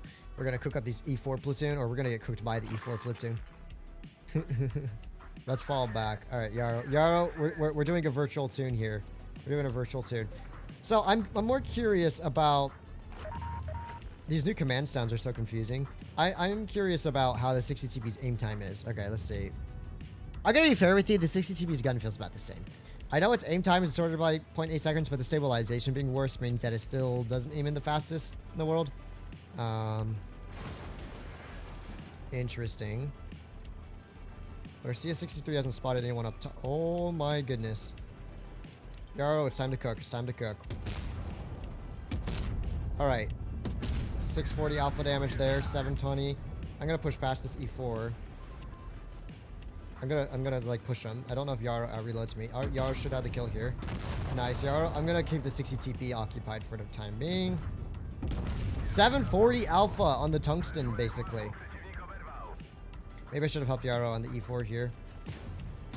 Come on, Yaro. E4, shoot at me instead. Shoot at me instead. Nice! You see that that VK72 facehug is actually going to cook like crazy now. Oh, I hit a little truck when I shot that. No, Yaro, pull back, pull back. Don't go for the facehug. There we go. That's how you do it, boys. That's how you share HP. Just like comp. CS, want to pick up this glare here? There we go. All right, 60 TP feels good. 60 TP feels quite good there. I will say it rolls around 740. I just rolled 812. How? Next question, Yaro. Wait. Oh, he must have rammed him. He must have rammed him and shot at the same time. That's why, because he rammed into him. But GG there, Yaro. Those are E4 dudes. And those are definitely Russian players. I can tell by their usernames. Interesting. Yeah. Pretty nice alpha on the Tungsten. Over 700, which is nice. I don't mind it so much. The gun is okay at close quarter combat. I'm not sure about distance, but you know, close quarters is fine. DPM, I don't really notice the reload increase too much. It feels pretty fine to me. So yeah, that's pretty solid. No, I didn't ram. LOL, what? Did you actually roll 812? Was it AP? I don't think the VK rolls 812. That's 600 alpha now. Ain't no way. Unless Tungsten is broken. Yeah, the max roll is 750. Dude, the new comp meta is gonna be so darn boring. I'd rather watch road construction for 6 hours straight than watch 760 TPs on 760 TPs. Welcome to the jungle. What makes you think 60 TPs are gonna be comp meta? I would say out of all of the tier 10 heavies, we have VK72. The mouse is back as the king of HP. We have the E5 and E6 back as being very strong tanks. Welcome to the jungle. Thank you for the donation, by the way. Dude, this new comp meta is gonna be so goddamn I'm not so sure. boring. I would rather watch road construction for 6 hours straight than watch 760 TPS on 760 TPS. 60 TPS. I'm not too certain about comp meta being boring. To be honest, like, we're out of credits again. Dude, this is rat. This is actually rat. Oh my gosh. Let's take them for a first spin. I don't know. I think we'll see what the comp meta becomes. I highly doubt 60 TPs are, I don't think the 60 TPs are going to become the sole comp meta tank. I highly doubt it. It's good right now, but I don't think it's going to be the sole tank. I mean, bat shots are going to be meta for their view range, right? That alone is going to make them much more relevant, especially if it's a lot of heavies in the meta. Let's see. MXM4 MLE. I think this tank got dunked on, but we'll see. Reactive armor will be replaced with tungsten rounds. Storing crossing capacity, engine power, and hull traverse speed are improved. Reload time is reduced by 1.34 seconds. He is set as the premium shell type. Frontal armor, thickness, and armor penetration, and average damage per shot are decreased by 30, 20, 20 points for the latter. So frontal armor, thickness, armor penetration, and average shot per damage is reduced. Interesting. Interesting. So M4. I have to, guys. It's too beautiful. I have to. The M4 legendary camo. Did you know? Is it animated? I can't tell. It looks like it's glowing. It looks like it's glowing. Is it animated?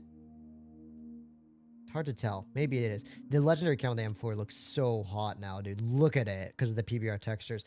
M4 will now have what? 440 alpha? 450 alpha. Okay, so M4 is just a single shot, yo. Interesting. Yo, dude, look how the like the spotlights on top of the turret are red now. Dude, M4 looks so good. M4 actually looks so good. Wow. I'm impressed by just how beautiful it looks. And 450 alpha instead of 480. I don't think it has tungsten anymore, but it has reactive. And I think reactive is an L over tungsten. Tungsten's much better in my opinion. Because it's like guaranteed to be beneficial for a couple of shots. Whereas reactive, if you don't get pushed, it's easy to waste it. Armor didn't get nerfed because of PBR. Gun has 2750 DPM now. Reactive plus 2000 HP. What shank? The M4? Yeah, I'm not sure about the M4. My only concern with the M4... What's up, homie?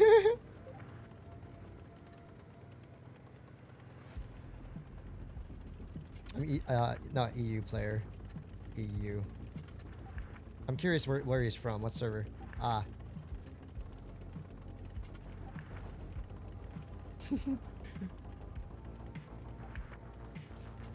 Oh, he's API and Raid. That's why he's a good player.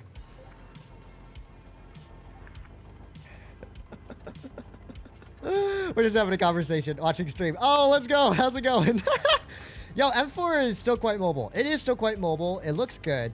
The armor, I think, is like a little bit better right now in its current state. I don't know where the 62A is wandered off to. Did you go to the ruins? I'm seeing if you went to the ruins. M4 is still very fast. It is still very fast for a heavy with like a boatload of kind of troll frontal armor. I'm gonna assume maybe he's in the ruins. There's no other place, maybe. I doubt he would not have spotted me through there. So, has the M4 always gone 45 kilometers an hour, or am I tripping? Oh wait, he's here. 62 is cooking. Yeah, the man's is cooking. All right. Oh, okay. I'm gonna, well, goodbye. I'm not gonna even farm this dude. He's dead. He is dead. He is so dead. No, my farm. I thought he was gonna pull up at least one shot. Let me just cook one shot into him here. Yes, there we go. Let's go. Okay, 474. So the gun still feels pretty trash in terms of accuracy. Go for it. GG, I guess. Accuracy feels fine. Oh, right. It is faster now. I completely forgot. I literally just read off that terrain crossing capacity, engine power, and hull traverse speed are improved. Oh my gosh. Wait, I gotta try it again. Dude, the M4 is fast. What is that? What is that? It feels like a 50B almost. It's like zooming at 45 kilometers an hour. I want to try one more time because I need to get more of a feeling for it. I only shot one time that game. But in terms of mobility, my goodness, that's good. Wow. You're so high on the stream. This really your sweet spot. Oh, Justin, thank you. Maybe because I'm not mauling at teams 24/7. I don't have to get mad because it's test server. All right. Oh, it's y'all on the enemy team. Wrong side, buddy. Wrong side. I only have team chat on, don't I? Oh, global chat's disabled. I can't even see global chat. Dude, I'm glad I'm running calibrated. I think I'm running calibrated, right? Am I running calibrated? I hope I am. I'm getting back on open test for 10 minutes. Let's go. All right, so. Dang, this thing is fast, guys. Look at this acceleration. We're already cruising at over 40 kilometers an hour here. I'm going to ping that spot over there. The pinging mechanism is so convenient for telling your teammates like where a tank is or where you want to go. All that type of good stuff. That's crazy. All right, so I'm going to cross all the way to the corner here. Hopefully I don't get nuked on the crossing. That's a possibility if they go seaside, which they might not. They might not.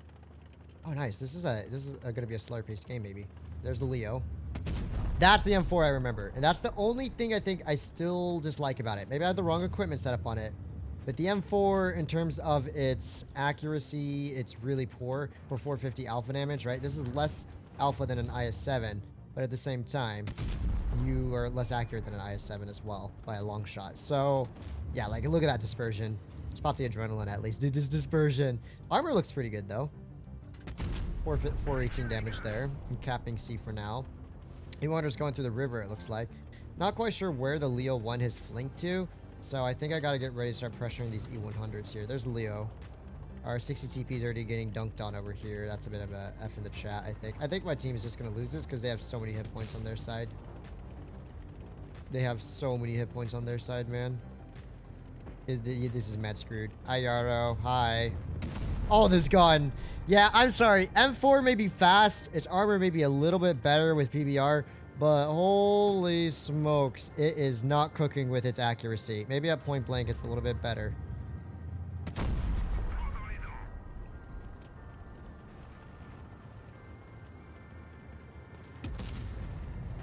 Oh, I got stuck on a building here. I am not very intellectual, boys.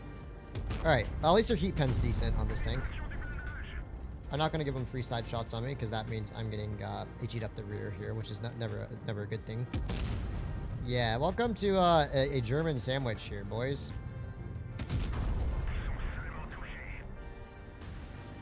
Don't HE me, whatever you do. I'm gonna go for a face hug on this dude. Okay, he HE'd me, but he low rolled it. Mega. Get me, Yaro. Thank you. Send me out of my misery. Huh. Mobility, great. Armor seems to be still pretty troll, except for face hugging E100s, obviously. DPM is fine. I think, yeah, its DPM is not the best. It's actually lower for tier 10 heavies nowadays. You do have to run calibrated because the 330 heat is best with calibrated. So my main gripe with the M4 right now is its accuracy is still dog water. I think that's the only turnoff for this tank. Otherwise, it's really nice. But you saw how many shots just dunked into Narnia randomly that game. You compare that to any of the other tanks like a 5A or something. 5A still really fast. But I think that's most of the heavies that are getting rebounced that I'm curious about. I do want to... did I try most of the TDs that are important? I did. I do want to try most of the lights. I do want to try once again the Object 140 because I just want to see how its gun performs, right? As I already tried it earlier in the stream for a game, but 300 alpha damage, 3800 DPM. RIP TVP, by the way. I know, right? Fatness, will you pull a Kolobanov? Don't worry. I can't, Death Trooper. There's two, like 3k HP E100s in front of me. It's impossible. I don't even have the DPM to deal with them. Is OpenTest another app or server? Yeah, Tile90. OpenTest is on another server. If you go to Wargaming's official Discord server, you can sign up for OpenTest in there. They'll give you access to the test build from the test flight app on iOS at least, or the build for PC. And then you just have to register and they'll basically transfer a copy of your main account to the test server. As I'm a CC, I specifically requested for an open test press account. That way I can have access to all the vehicles because I don't actually own them all, like the M4, for instance. All right. Oh, Mizuhara. No. How's it going, Mizuhara? We're on a Leo hunting expedition. All right, guys. You ready to see what a wolf pack of Leos can do?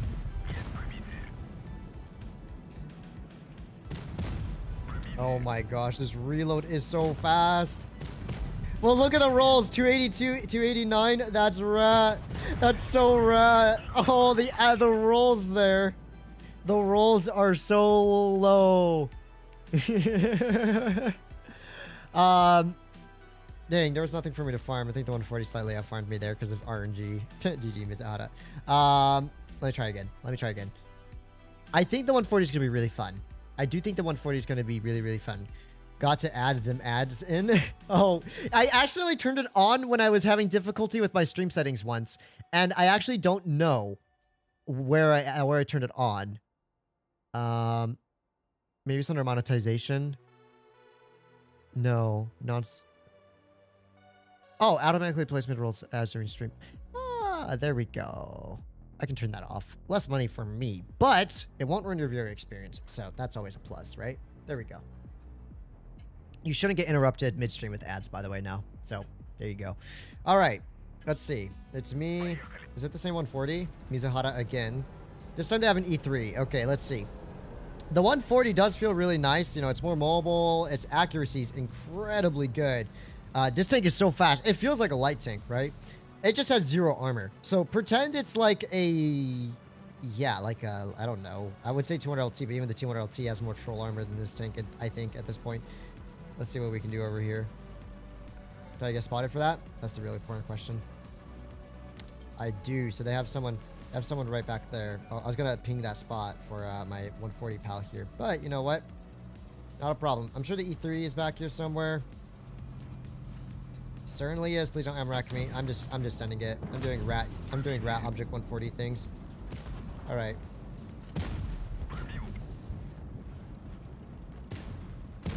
Look at this DPM go, dude. Look at this DPM go, burr. Yeah, I can track him here.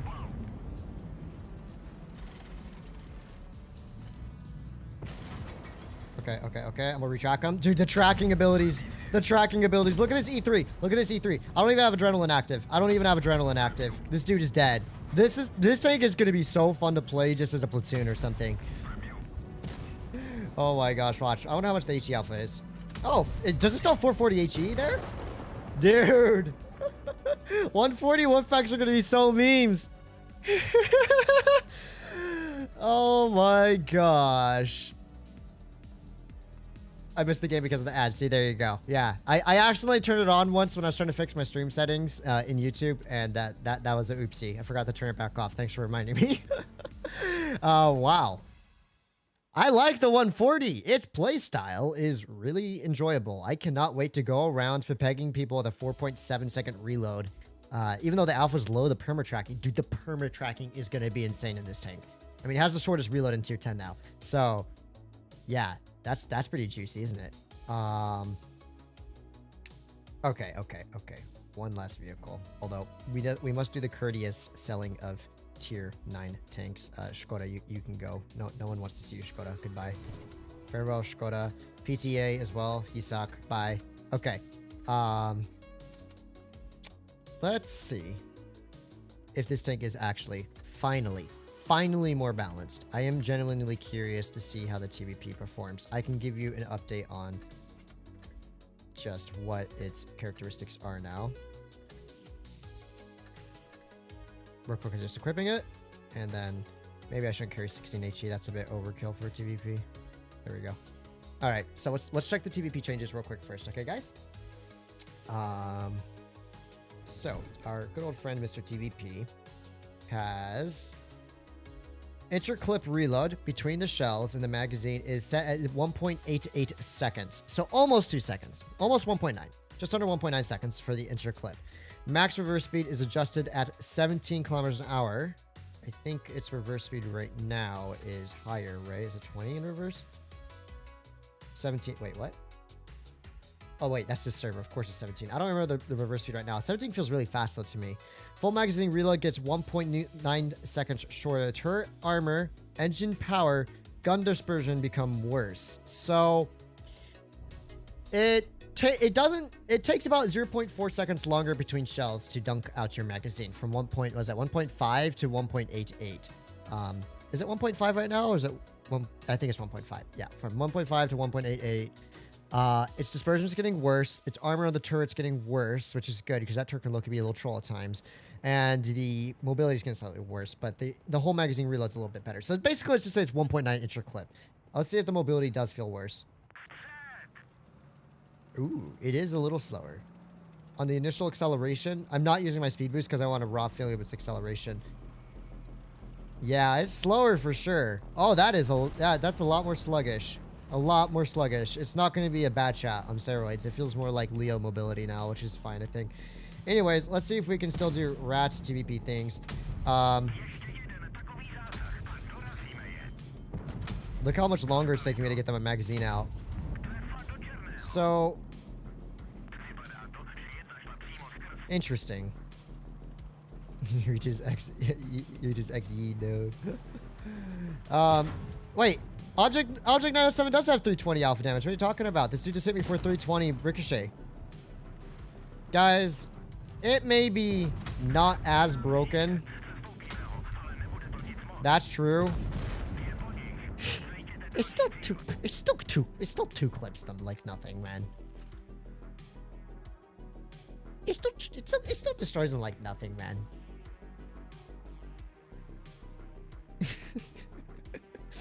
It's better, yes.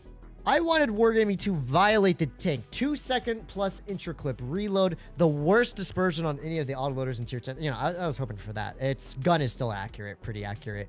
It might not shoot as well on the move though, which is a big plus, but it's still good to grief players. I mean, if you're a TVP enjoyer, you can still enjoy the tank. That's good news. It's not quite as strong as it was before though, which is also good news. And maybe we will get the 907 to try, because low-key I was curious about the shots I was ricocheting there. So let's real quickly equip the TV. I'm just gonna use gold. I can't be bothered to sell more tier 9s, man. Really can't be bothered. Sure. Oh yeah, 140. 907 gets gunpowder. Let's put big fuel on as well. Bruh. Am I really buying consumables with gold? This is crazy. Do you know on my main account, I have like 1.2 billion credits and I'm broken on this press account. Okay, now here's what in theory, I need to check to make sure the alpha was properly adjusted. It is 320, 320, 720, 420. Okay, 420, interesting. Change that Wargaming. All right, 907. 907, interesting. So they did update it. Maybe your test build was off or something. Here's what we're gonna look forward for the 907. 907 look gonna cook, and I think it's gonna be the last of the true Soviet meds in terms of old school playstyle, lower alpha, high GPM, turret armor, mobile type of thing, right? Let's see. Where's my 907 at? Okay. Turret armor and hull armor become thinner. The engine power and aiming time are both improved. Average damage per shot increases by 10 points for AP and heat shells. Tracer shell battle mechanic is added. So, some important things to note. 907 got plus 10 alpha damage on its shells in theory, right? But did not lose DEPM, right? Because it didn't get a reload nerf. Its turret and hull armor were nerfed, but the turret still looks pretty good. Yeah, I may as well let it go on. I don't know. I'm not going to be using this count after today anyways. All right. So, more accurate, more mobile, higher DPM, a little bit higher alpha. Tracer shells, which is rat. Because that means basically anything the 907 shoots is spotted for 20 seconds. 20 seconds. 20 seconds, you're just spotted.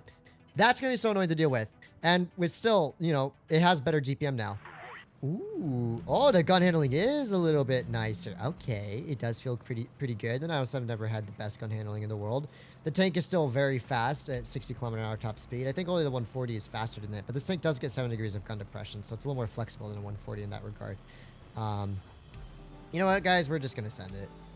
The 4005 can't one-clip me in theory, right? And I can probably just DPM him like a Pega Piggy. So let's see if we can find ourselves a 4005 here. And we very much do. Let's pull in on this dude and let's get gaming. Gaming on this fool.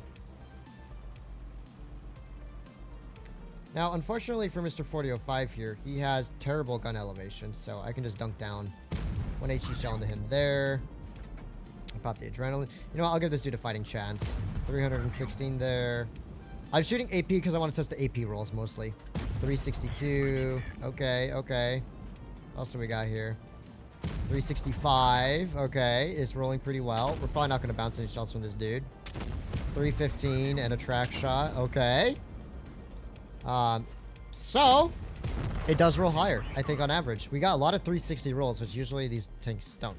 So nice. 140 feels good. 140 feels, I mean, 140. 907 feels really good. It feels pretty much like it usually does, just a little faster, a little more accurate. You know, the punches were a little harder and that type of stuff. So it's nice in that regard. I do like the way it feels. Yeah, it feels about the same, but better, basically. So that's nice. I think it is the last true Soviet med, because like the 140 is more of a light. The 62A is like this really wonky hybrid tank heavy med now. It's not like the classic lightweight Soviet medium tank. It's much more armored, higher alpha, which I find weird, but it does hit pretty hard. One tank that I want to check. One last tank I want to check. And I guess so I stopped spending. You know what? I'm going to waste all my gold. I don't care. Hori, I think got dunked on, personally. But, you know what? We'll give it a try. It does have 2,000 hit points, so that's cool. I think the Hori's traverse is supposed to be diabolical now. So, let's see, guys. Let's see about the Hori. We do want to find out about the Hori. Alright. And, yeah, because this is honestly one of the best legendary camos in the game. I can't wait till this tank gets PBR and like the gold is like reflective and bright and everything. It's gonna look great. Samurai. That's what it says on the side. All right, so let's discuss Hori changes real quick. All right, HP count is scaled down to 1900 hit points. Frontal and side armor is reinforced. The terrain crossing capacity improves, but the hull traverse speed gets worse. The view range is shrunk by 10 meters. The aiming time becomes 0.2 seconds longer. Gun dispersion is increased. So, gun handling nerfed. View range nerfed. Traverse speed nerfed. Armor buffed.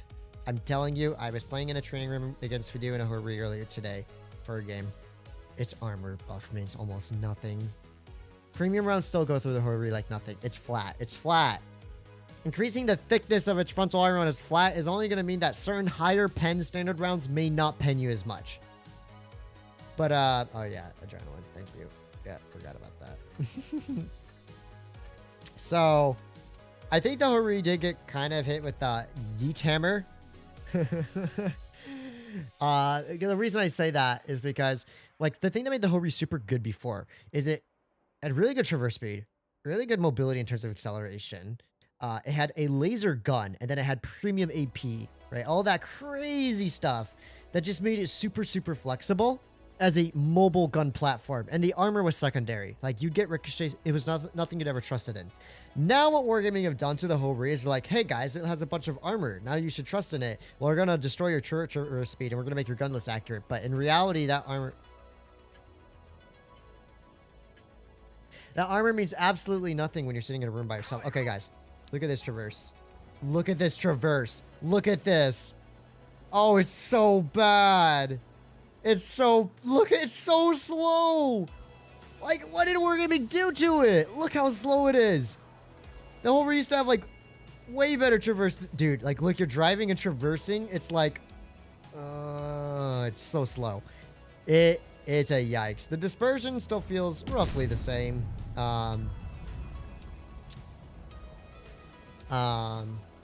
Yeah. The traverse speed ain't it, Chief. The traverse speed ain't it, Chief. The traverse speed ain't it. Well, you know what? This could be worse. It seems like a lot of the bushes got removed on this map. Or the grass. Am I tripping, or is there more grass on this map beforehand? Or maybe my graphics are on low because they're not downloaded. My graphics are definitely on low. Look at the sandbags. Okay, that's why. Let me try and see if I can turn my map graphics to max and then try it. The gun still feels good, actually. The gun still feels really good. Its dispersion and aim time are still fine. The, yeah, the traverse, man. I don't know how I feel about the traverse. Okay, wait. Why is the traverse so much faster in the cap? Is it the ground resistance?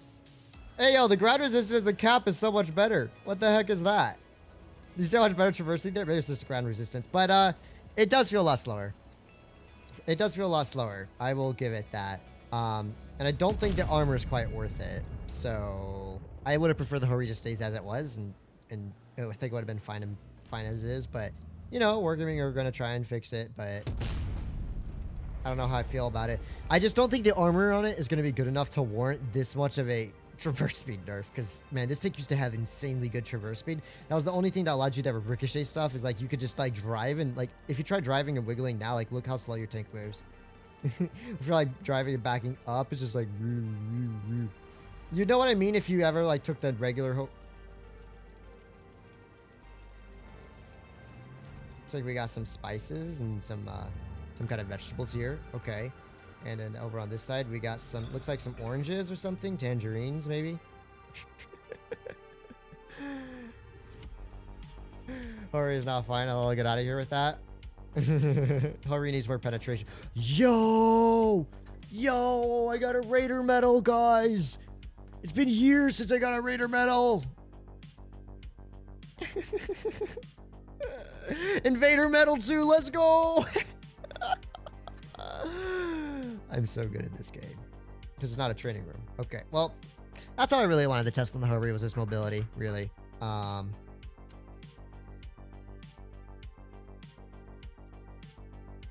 Mini Ratcho basically just got HP and that was about it. Should we try it, guys? Should we try it? I know I've already told you to just not play this tank. But at this point, I don't think I have a choice at this point. Let's do it. Let's do it. Our ever so beloved Gorilla 15 that Wargaming just cannot return to its glory days, no matter what. They just can't make it good again. I want to see if it's any better. I doubt it, but well, it might not be the worst case scenario in the world. Let's see. Let's see what the grill looks like real quick. It is okay. Shell speed and view range parameters are decreased. View range and shell speed is decreased, so shell velocity, rip. Average damage per shot is reduced by 20 points for all shell types. The reload time gets 0.7 seconds shorter. Max forward speed gets 3 kilometers an hour higher. Terrain capacity, crossing capacity is raised. So, less shell velocity, less alpha, potentially similar DPM numbers, higher forward speed and higher terrain crossing capacity, less view range. DPM with rammer 3454. Is that better than it is right now? I don't know. 3400 DPM is not bad. It has a 10.8 second reload. We'll see. We'll see. Let's take the grill for a quick spin, shall we? See if it plays okay. How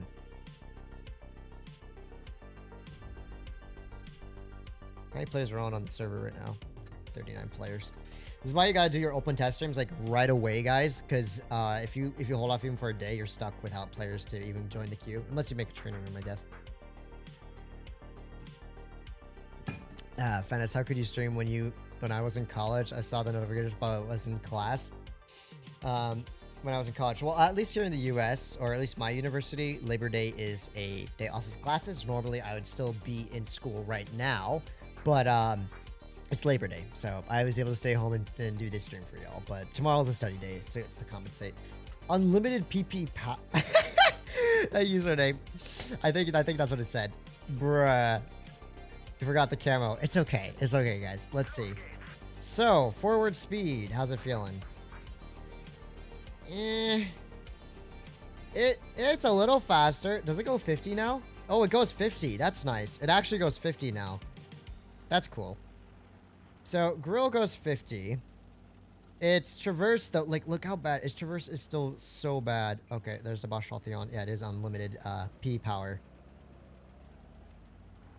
Hello, button. Now you ready to get yelled by a Bachaltheon?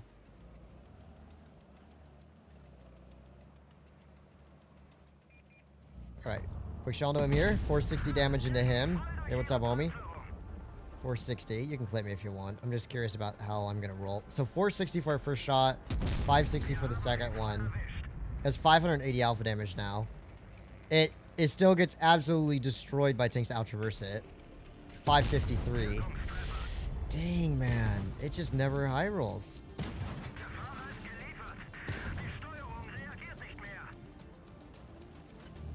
Interesting. Oh no, let's have a race. No, maybe not. Salute the gun before the execution. GG, sir.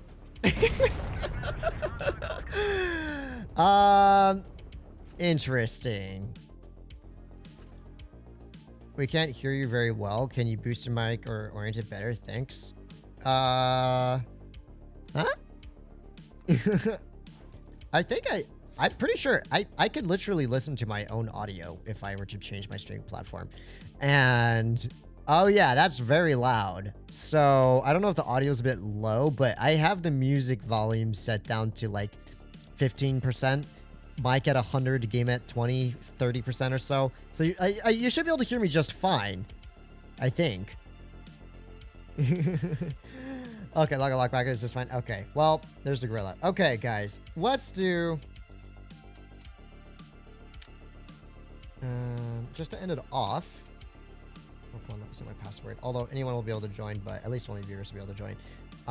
Let's just, real quickly, to end it off, let's just explore the new map. I just want to get kind of a more comprehensive view of it and the positioning, you know? So, let's see. It's loud. I was gonna say, I was gonna say it's pretty loud. All right, guys, let's go. Look, dude, PBR. Look at how different the map looks. It's crazy. Okay, so these hills are the same. These spots haven't changed. This spot feels a little bit more open, but now there's this hill here. This hill will allow you to pull back and go even further haul down. So that's interesting. This hill wasn't really here beforehand. This was just open space. So this hill where I'm at is a bit of a newer spot, I think. This area might still be good for your bushes. Nice. And you can still use this ridgeline if you want to shoot down into people into A-cap. There you go. Yep, you can still shoot down into people in A-cap there. That's nice. This is still the early spotting position here. I'm just going to give a little bit more of a comprehensive look at how the map has changed with its PBR graphics. This area roughly looks the same, I think. The center hill looks a little shallower. I would say the hills are slightly shallower. You see, they don't look quite as steep as before. So they are a little bit more shallow to drive across. Let's see what we can do about the airplane area. So, over here on the airplane, we have the typical hold-down corner. This is roughly the same, really. Yeah, I don't think much at all has really changed here. I don't really ever play this position. I prefer to push through the mid if possible, but, then, you know, it works. Airplane seems to have been lowered a little bit. Sure has. Yep, the airplane is a bit lower. Look, you can shoot over it finally. Well, maybe not in a bat shot. The bat shot is a bit too shallow, but you can kind of shoot over it now a little bit more. This area still looks about the same. Airplane looks different. I don't have high quality graphics on don't think I can adjust my graphic settings. No, I can't adjust them right now. So the graphics don't look quite as good as they should right now. Back in the day, you used to be able to drive your tank under here and it would go flying, but we're not going to try that right now because that's not the point of this video. I think they probably fixed it anyways. All right, opposite end. This looks roughly the same.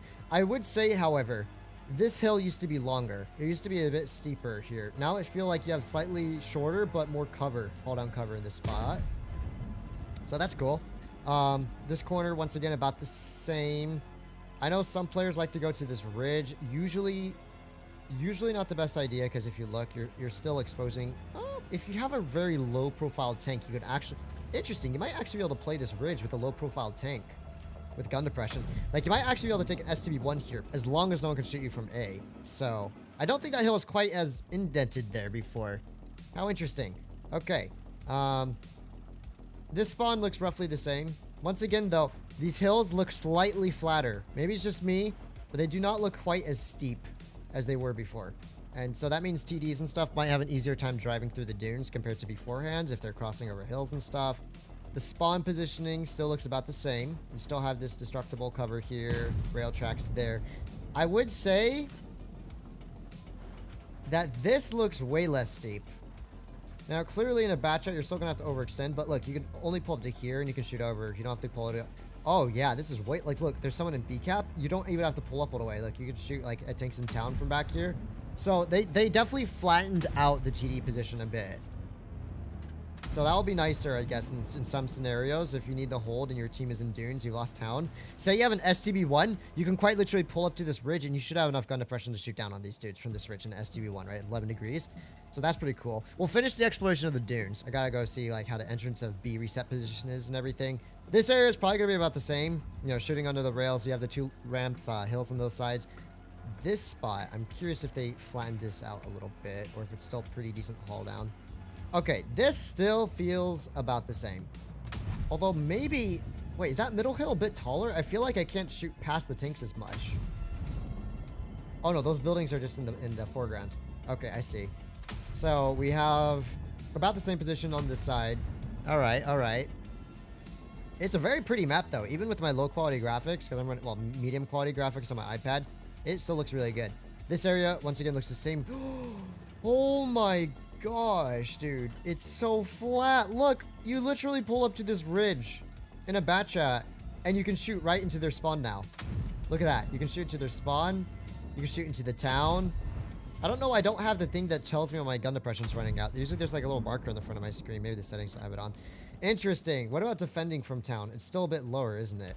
But, I mean, if you have a tank with 8 degrees of gun depression, you can definitely hold this ridge line. This is going to be a pretty nice ridge line to defend on if you have, like, some allies for cover fire.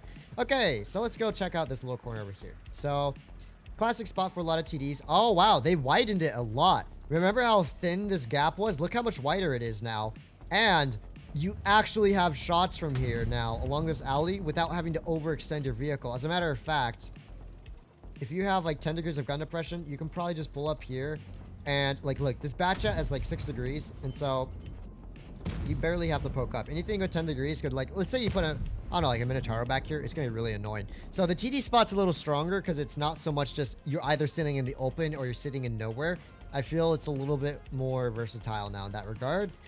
Entrance of town looks about the same on the right side. There is more hills, though. There are definitely more hills. For instance, this ditch here never existed before. That means... yeah, you can even defend C-cap from, like, back here per se. Or if you're getting pressured and you have, like, someone covering you from behind there. This ditch is now positioned for haul-down tanks. So they are adding some more haul-down positions in town. So it's not just straight-up side-scraping. I guess that's fine in general. We'll see if there's anything else around here. Once again, you can see here there's a hill. So, like, let's say someone pulls around this corner. You're in a low-profile tank. You're almost haul-down if they pull up to, like, this wall here, right? Because there's a hill here now. That hill wasn't really as prominent back then. Back in the day, I think. And town looks pretty, but I don't really think there's too much change about it. You still have your typical area with the ditch on this right-hand corner. You have your typical entrance sniping area, which seems to be about the same, right? You have about the same crossfire in that end, about the same crossfire here, and the same crossfire there. So, yeah, entrance of town hasn't really changed all too much in terms of its playability. I do think this ditch here can make for some pretty bizarre plays. and the fact that this hill is a lot more pronounced now, right? So playing this position, you could in theory also be haul down against tanks, but they would have to be sitting pretty far back. So say they're sitting back by this truck I'm about to shoot, you're technically haul down from here. So that's just another thing to think about. It's all about your positioning though. If they pull too far up, then you're not. All right, let's see. So this is usually the position I play. You will notice right away, this whole area is way wider. So getting the crossfire into here is a lot easier. It's a bit, you're gonna have to expose yourself a whole lot more to shoot the other end. We did run out of time, unfortunately. Worm. Oh my gosh, worm chain. Okay, let me jump back in. I didn't explore the other side of their spawn yet. But first, let me see if I can graphics. And then we put 8x filtering, 4x full screen anti-aliasing, and lower quality high. I'm probably gonna lag a little bit, but hey, you guys can enjoy the graphics. Okay, let's see. How do I activate the worm again, guys? How do I activate the worm again? How do I activate the worm again? I never did that. All right, this is what the map looks like with max graphics on iPad now. I don't run max graphics on my iPad ever, by the way, for obvious reasons. Oh my, look. Oh, it's gorgeous. Oh my gosh. Look how much prettier it is. What? Like, look at the quality of the sand and the dirt and the grass. Oh my goodness. This looks so much better. Even my tank's quality looks better. Look at the shadows, the max quality shadows. That's how the game should look, but usually I don't because of iPad issues. Picture on the house. Which house is it, guys? Which house is it? Is it this one? Which house has the picture? I honestly don't know. Is it this one? Nope. The cooking update. There is no more worm. Wait, is the worm no longer there? Is it this house? Huh. I don't know. I don't see it. All that I know is, dude, look at the dude, look at the graphics though. Look at the graphics. Look how clean it looks with max graphics and PBR map design. Anyways, I do want to explore the other side of the map first. I'll see if I find the worm at the end. So basically, town on this side, roughly the same. Once again, the buildings are spaced out way more. The difference between this building and this building is a lot bigger. You can't just back up around this building as easily now. So that building's bigger. The seaside engagement looks about the same. Once again, it's a bit more hilly here. And likewise, what? This spawn has a ditch too. I wonder if this is ever going to be utilized in comp, these two positions here. I totally could see them being utilized as like for a defensive position maybe. Look at this hill! Look at the size of this hill! Was it ever this tall? No way! Look how tall it is! Dude! So you can shoot into sea. You can shoot all the way to the enemy spawn, but fortunately, except for maybe the back buildings over there, the buildings are pretty much blocked out. Yeah, but you can counter shoot them. Once again, you don't need a ton of gun depression to work this like corner here. So you wedge up on this corner here. You know, even 6 degrees of gun depression allows you to shoot into the cap. So this hill is massive. Wow. This hill is way bigger than it used to be. I wonder if it's good for haul down holding. So you're getting pressured. Now the rails can shoot at you from here now. So you're not as secure in this corner, right? Because the rails can kind of dunk on you because they can hold the rails without having to use full gun depression. So that's something to keep an eye out for. Fatness is my father figure. Hey, yo! Don't make me your father figure. Make it better, man, your father figure. Interesting. You got some fuel tanks over here and stuff like that. Nothing too big. Entrance of town looks about the same, I would say, for the most part. Yep, on both sides. So entrance of towns don't seem to have been adjusted all that much on either side. Oh, yeah. That is actually something I have to check real quick. That side is about the clone. Let's say you're going for under the ditch, but dude, playing on max graphics is so beautiful. If only I could do this. Dude, look, there's like dust flying through the air over there. There's like, look, there's this big rock that just wasn't there earlier, I think. So this area, not as good haul down, I think. It's not as steep. Do you notice how much more flat it is? That means if you take your tank here, like, you have to pull so far up to shoot it. Tanks are going to cross right out. I don't know if going under the bridge is as much of a big bird play anymore, especially with how the dunes are shaped now. All right. All right. House gap. House gap. House gaps? House gaps. Are the gaps between houses? Wait, where is it? This gap? Is it this one? Nope. By the way, guys, I have like... Is it that one? That one looks weird, right? That one looks weird. No. Oh, is it this one? Nope. I never thought it was up here, right? It was never up there. It was one, wasn't it back a little more? I could have sworn it was back a little more, right? Right? Where's the worm? Where's the worm? We are exploring for a worm. Maybe it's further back in spawn. I don't... the window's marked, right? Gap house? Okay. The gap house. So... this one. No, we want to see if there are gaps between the houses still.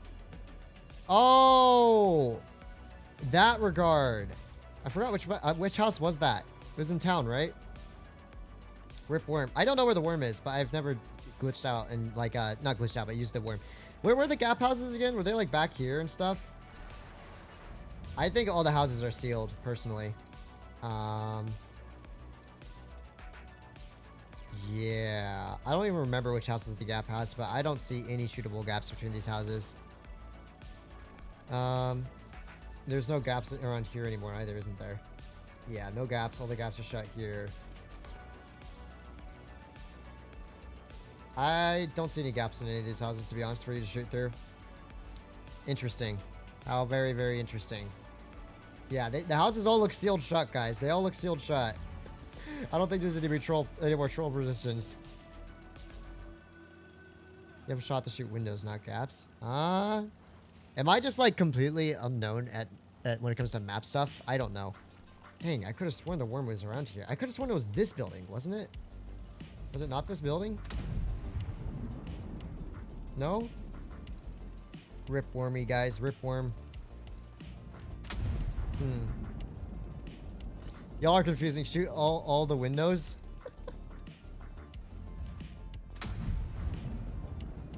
Uh-huh. Right. Maybe this one? I don't see our favorite worm, guys. Maybe you have to shoot it outside of the map. This window looks different. Guys, oh, what? Was this house always here? It was. It just looks different now. It's crazy. Maybe it's this window. That one? Guys, I don't know where the gap spot is. I mean, the monster spot. Maybe it's this one. This one's blocked slightly. I think I kind of hit it. I don't know. I don't think they would take out the worm, dude. They always like showing off their worm in their streams and stuff. No way they'd take it out. Feels bad, man. Okay. Well, before this game ends, let's take one more scenic view through the spawn into the dunes. This is really pretty in max graphics. And as long as there's no other tanks in the game, I can play with smooth FPS. But IRL, I actually can't when I'm in regular pub games. Really nice looking map. The graphics look great. Even the palm trees have shadows. Look at that. Watch, I'm gonna knock down one of the shadows. Nice. Interesting. Rip Worm 2023. I know. Maybe I just missed it. Maybe they relocated Worm. Maybe they've relocated Worm. Who knows? Good old Earthworm. Still, Desert Sands looks beautiful. And, you know, the town site's been adjusted a little bit with slightly more gun depression positions in mind, I think. Which is gonna be great for something that maybe like a T125. And for some reason you're forced to play town. It might not be so unfortunate for you to play town in your good old T125, you know what I mean? So yeah. Wow, no one actually joined the room. Crazy. All right. That's 3 hours of gameplay, plus, you know, view the new map. I was able to actually go through most of the adjusted tanks. Not all of them, but most of them throughout the stream. And I think we can all be very excited about what's to come to the game, because a lot of tier 10s are getting just completely adjusted.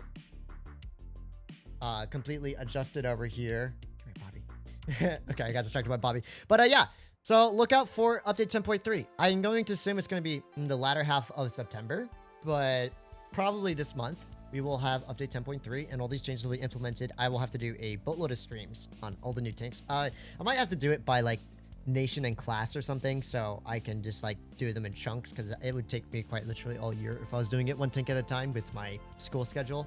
So I will be back for the complete actual updated showcases on all these tier 10s when that update drops, and until then, now you guys have an idea of what's to come. And just a reminder, if you want specific notes on the update, what, characters being changed and stuff, my Discord server, Blitz News channel, has all that information, or the Wargaming's official Discord channel and the Coming Soon channel on their official Discord. Those are both resources you can find in order to peek through the notes yourself and get more of a feel for what's to come.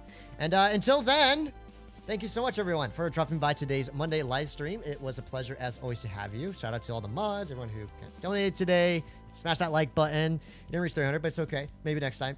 And all the lovely comments and chat and stuff like that. It was a pleasure having you. And I got to get ready to get back to my busy school week. So I'll probably see you guys next weekend. And so until then,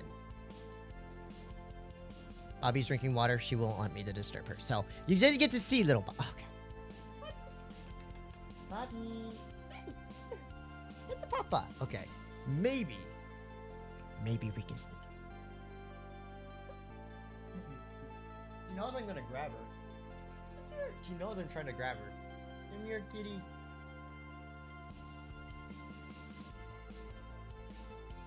She knows when I'm streaming and I'm reaching for her that I'm trying to pick her up.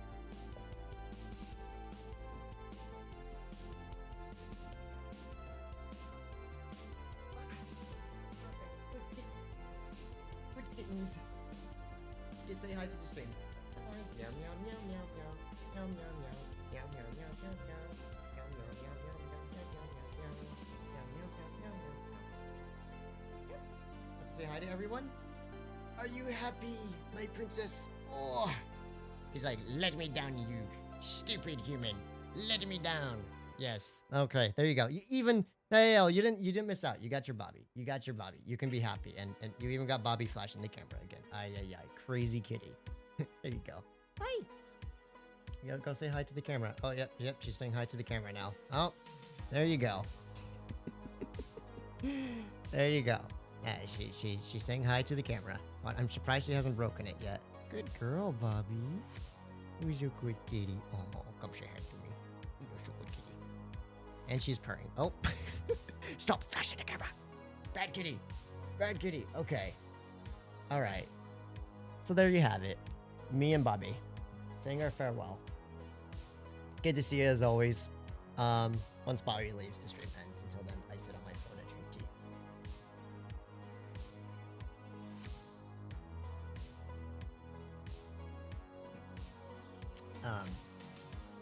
Yeah, I chose a bad time to say that because she is right a traitor sitting here now. She is just sitting here. She doesn't want anywhere to go. You don't want to go anywhere. Well, yeah. Imagine we just had a perma Bobby cam. A perma Bobby cam, but she's usually sleeping under the bed when I live stream, you know what I mean? Ain't that right, girl? Oh, yeah, chin rub. Chin rub, yeah. Was it good kitty? On a forehead rub as well? There you go. Oh, there you go. Yeah. Wow, okay. I think you got plenty of Bobby, got an iPad stand. Oh, yeah, this is my iPad setup, if you're curious. Streaming setup. I got a stand for it, so my arms don't get tired from holding it like this, like, all the time, which is not very pleasant. So, yeah. Good. Bye, God, let's find us. Have a good one. Thank you very much, Bob, as always. My pleasure. Bobby, I need access to my mouse so I can end the stream. And so, with that, peace. See y'all next time. Bye.